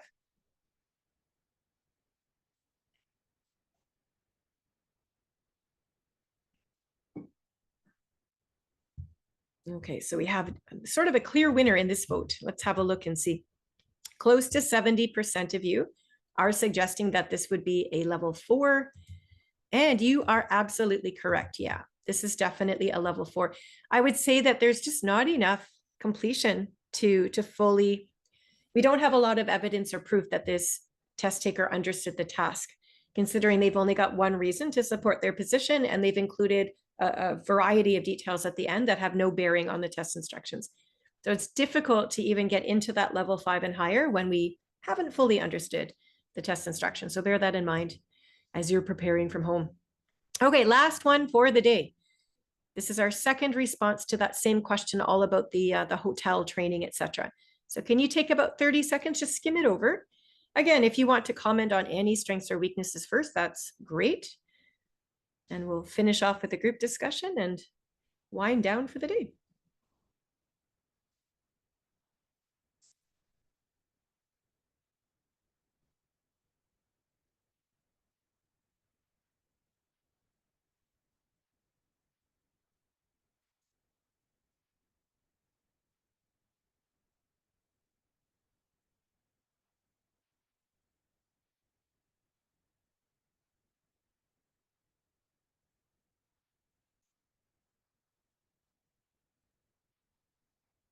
Mm-hmm.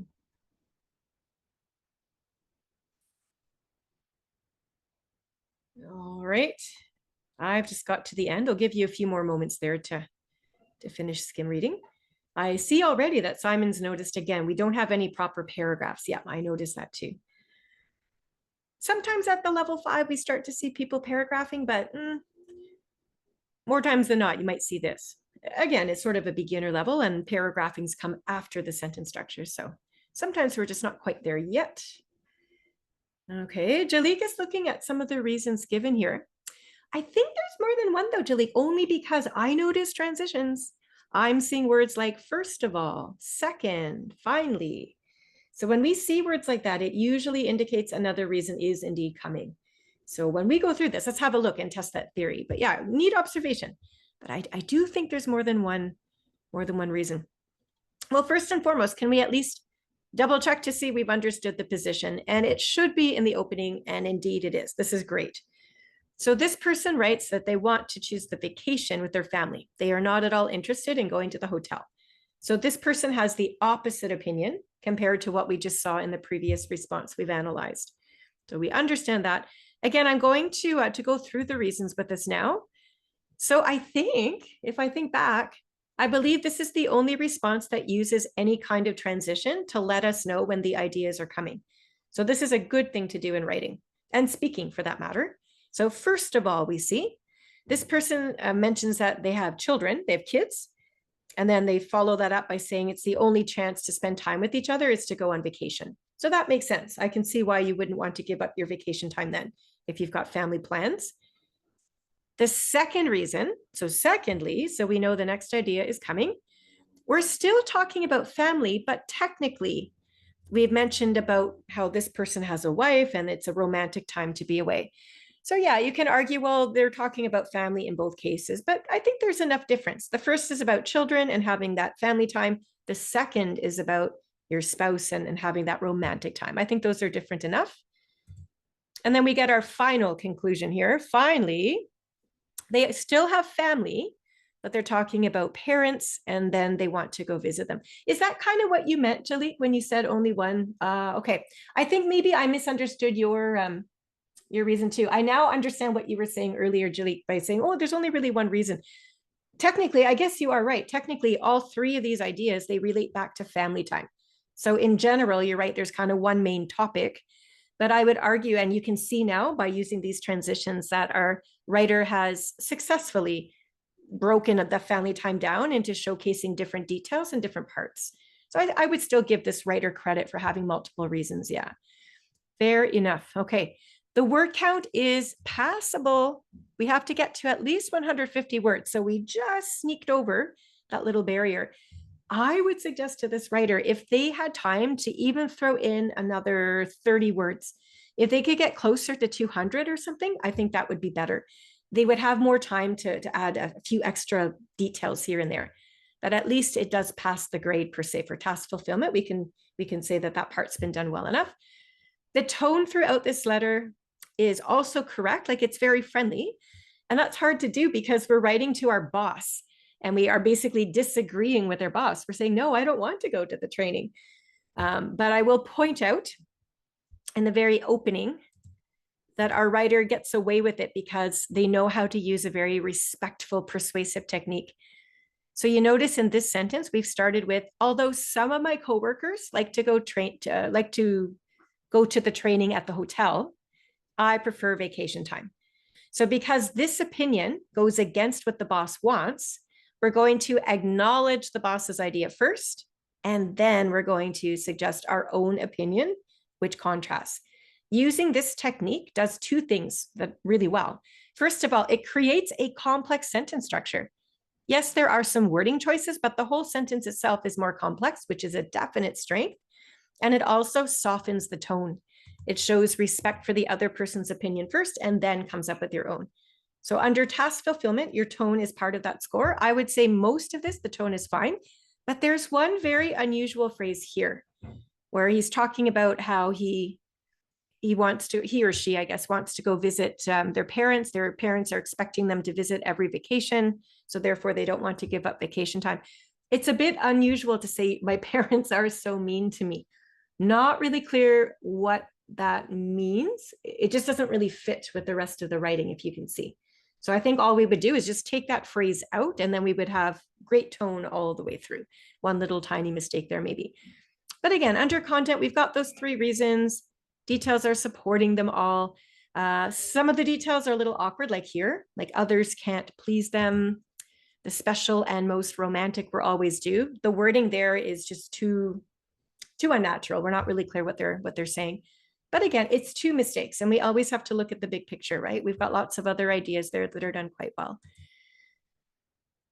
And to recap the strengths, again, we have the position, we have those transitions, first of all. Secondly, finally, we even have a concluding statement. Do you see at the bottom, we're starting with therefore? That is a higher level choice of word that indicates you have one more important point to make. And he just restates his position. Vacation is so important to everybody. Family, friends, and parents need their time, basically. So great conclusion there. It really emphasizes the position, I think, for sure.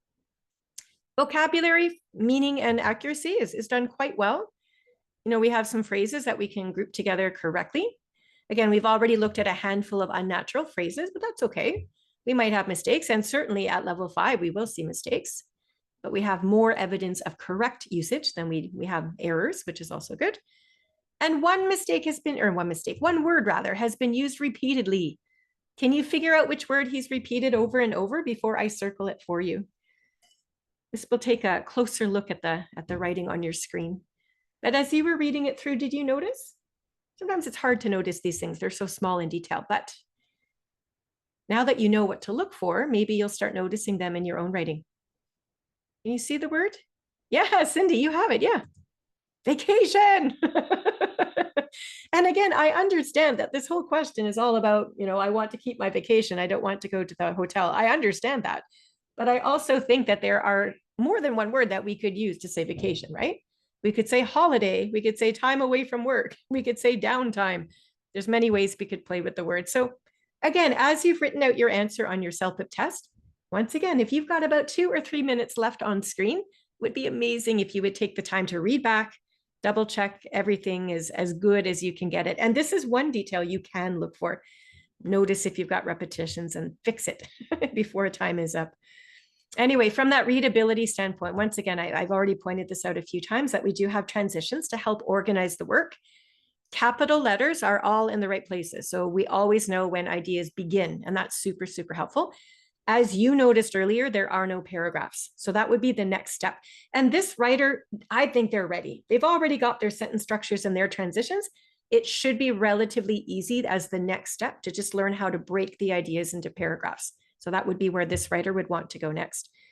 There are some grammar mistakes, but maybe not quite as many. And they don't affect our ability to understand quite as much as what we've seen in some of the other responses. So we've got one last assessment. I'm launching our very last poll of the day. You get to decide one last time if this is a level 4 or a level 5. What do you think? Put it all together. Think about the content, think about the organization, the actual sentence structure and grammar, the vocabulary. Did they answer the question? Did they follow the word count? There's just so much to think about. But we always have to look at the big picture to fully understand the score. It's never based on just one mistake or one strength for that matter. It's always a combination of these details. And it looks to me like we have a clear winner. So close to 80% of you are saying this is a level 5, and you are absolutely correct. Yes, this is definitely a level 5. This is of the 4 examples we looked at just now, this one is the highest level of the 4, I would argue, just based on the skills that we were talking about. So that is the content of our webinar done for the day. I'm just going to take a couple of minutes extra here to quickly run down our study materials before we log out. I'll remind you that you can take CELPIP if you are applying for your postgraduate workplace, work permit applications rather. So most of us take CELPIP for immigration, but PGWP applications is another common reason to take CELPIP nowadays. We do have other webinars, and you'll find our schedule for the next month upcoming right here at celpip.ca. So when you visit the homepage, just go type in / webinars, and it will take you to the schedule, and you can register for any of the upcoming sessions. They're all free, but you need the Zoom link that we'll send you in order to attend, just like you did today. We do have a YouTube channel, and the name is CELPIP Official. So you will find the recordings of all of our webinars here. We've got an updated playlist as of 2025 anyway there, so check that out. We also have other helpful series like a study tip series, a CELPIP Live series, and this is all free to access. So in your spare time, have a little browse around, and I'm sure you'll find some useful material that's free to access. If you're interested in seeing more sample responses from real test takers like we did today, you can find both writing answers and speaking answers under the score comparison chart. So you'll see in the top of the screen, there are 5 menu options, and you'll go to the Prepare for CELPIP section. And this is what you're looking for, the CELPIP score comparison chart. So you get to see the test question. Then you get to click on whatever level you're interested in studying more. So level 9 is here. You get to either read the writing samples or listen to the recordings of the speaking responses, 2 of each for every single level. And you'll also get the notes from the raters saying what these people did well under those same 4 categories that we talked about today. So it's just another really great way to get familiarized with the scoring. So whatever score you want on CELPIP, please check out other examples that earn that score. It'll give you ideas about what you want to do in your own responses. And we have those 2 free practice tests right on our website as well, celpip.ca. So you'll find that under the free prep section. And once you've finished with all of our prep materials, you're more than welcome to visit the online bookstore. So again, celpip.ca is the landing page. You go /study-materials, and you'll be able to read up on all the products there. So we sell additional practice tests and online courses and study guides, etc. So you can read up what each of these are all about, and you see the price points there too. We sometimes have sales, by the way, so you might want to wait for a sale as well before you make a purchase. Oftentimes the sales would be 50% off what you see listed here. Have a little browse. There might be something there worth investing in. And last but not least, I will share with you our customer service email at the very top there, info@celpip.ca. And again, all 4 social media channels are listed here, with reminders that we still go live on YouTube every second Thursday at 9:30 Pacific time, 9:30 in the morning, clearly. And that's for the CELPIP Live series. And Instagram too, we tend to pop on about once every month or so. It's always on a Monday. In fact, if you subscribe to the Instagram channel, you would know when we're going live at the next time. And oftentimes we'll do casual Ask Me Anything episodes if you've got questions about CELPIP. And that would be at 9 in the morning on a Monday. So stay tuned for the next episode there. And I'll call out for one last round of questions. We were a nice engaged bunch here today. Thank you so much. Yeah, Jalik, if there are other webinars rather that you've not registered for, but you want to watch, make your way to the YouTube channel. Again, let's go back to that's the YouTube channel. So youtube.com/CELPIPofficial. And you'll find when you go, I think it's just playlist of the menu options. I believe if you click the playlist button, you're going to see the updated webinar recording playlist, and it's even labeled 2025. So that's definitely the most up-to-date one. So you can click on any of the recordings there, and those master recordings are the same as the ones we email to you. So you're all going to get the email for the Writing Pro 5 now, like within 24 hours. But if you don't want to wait for that email, or if there are other webinar recordings you'd like to watch in the meantime, that's where you'll find them. Just go to YouTube and you'll see the playlist and just click on whichever one you want to watch. Yeah, for sure. Good question. All right. Yeah. Now you won't get the study pack from those previous webinars, Jalik. It's just way too difficult. Can you imagine if one by one people started writing and saying, I'd like this study pack, I'd like that one. Yeah, the study packs come automatically by email once you've attended the session. So yeah, if there's one that you really want to take advantage of, then we offer them all each month pretty much anyway. So just register for the next one. And even if you just pop in and don't stay for the whole thing, you'll still get the study pack by email. So that would be the best way to do that. Yeah. Fernando, I've been seeing questions from other people saying, gee, the test seems to be getting harder year to year. And no, definitely not. Again, I'm an online instructor, so I'm definitely not an immigration specialist or a psychometrician. But what I do know of the industry is that for the IRCC of Canada, which is the immigration body governing Canada, any country, if you're going to immigrate there, their own immigration bodies have to have very strict protocols in place about standards and rules that they will accept from any language test, CELPIP being one of them. So like we have to prove to the IRCC that the test fulfills the standards they are expecting. And that's the only reason they're accepting them, right? So you would argue if the standards are exactly the same and they haven't changed, then no. I mean, the test questions will be different on different tests, but the format and the structure is exactly the same, and the assessment pieces too. My inkling or my gut instinct is telling me the reason why some people might find the tests are a little bit harder is because when you're taking an actual test, you're in a testing room, you're nervous, it's a high stakes exam, it means something, and it costs money to do. So if you're taking a webinar like what we're doing here, and we're taking all the time in the world to walk through these questions step by step and share ideas, then the perception of these questions we did today is probably going to feel like it's a bit easier for you. And then when you get to the real test, you're writing questions, they might feel a bit harder. But again, it's because you're on your own to come up with your own ideas. And again, you're a bit nervous in that test room. So that's just my own assumption based on, I've been teaching for more than 25 years. So I have a lot of experience working with students that have test anxiety. So that might be one explanation.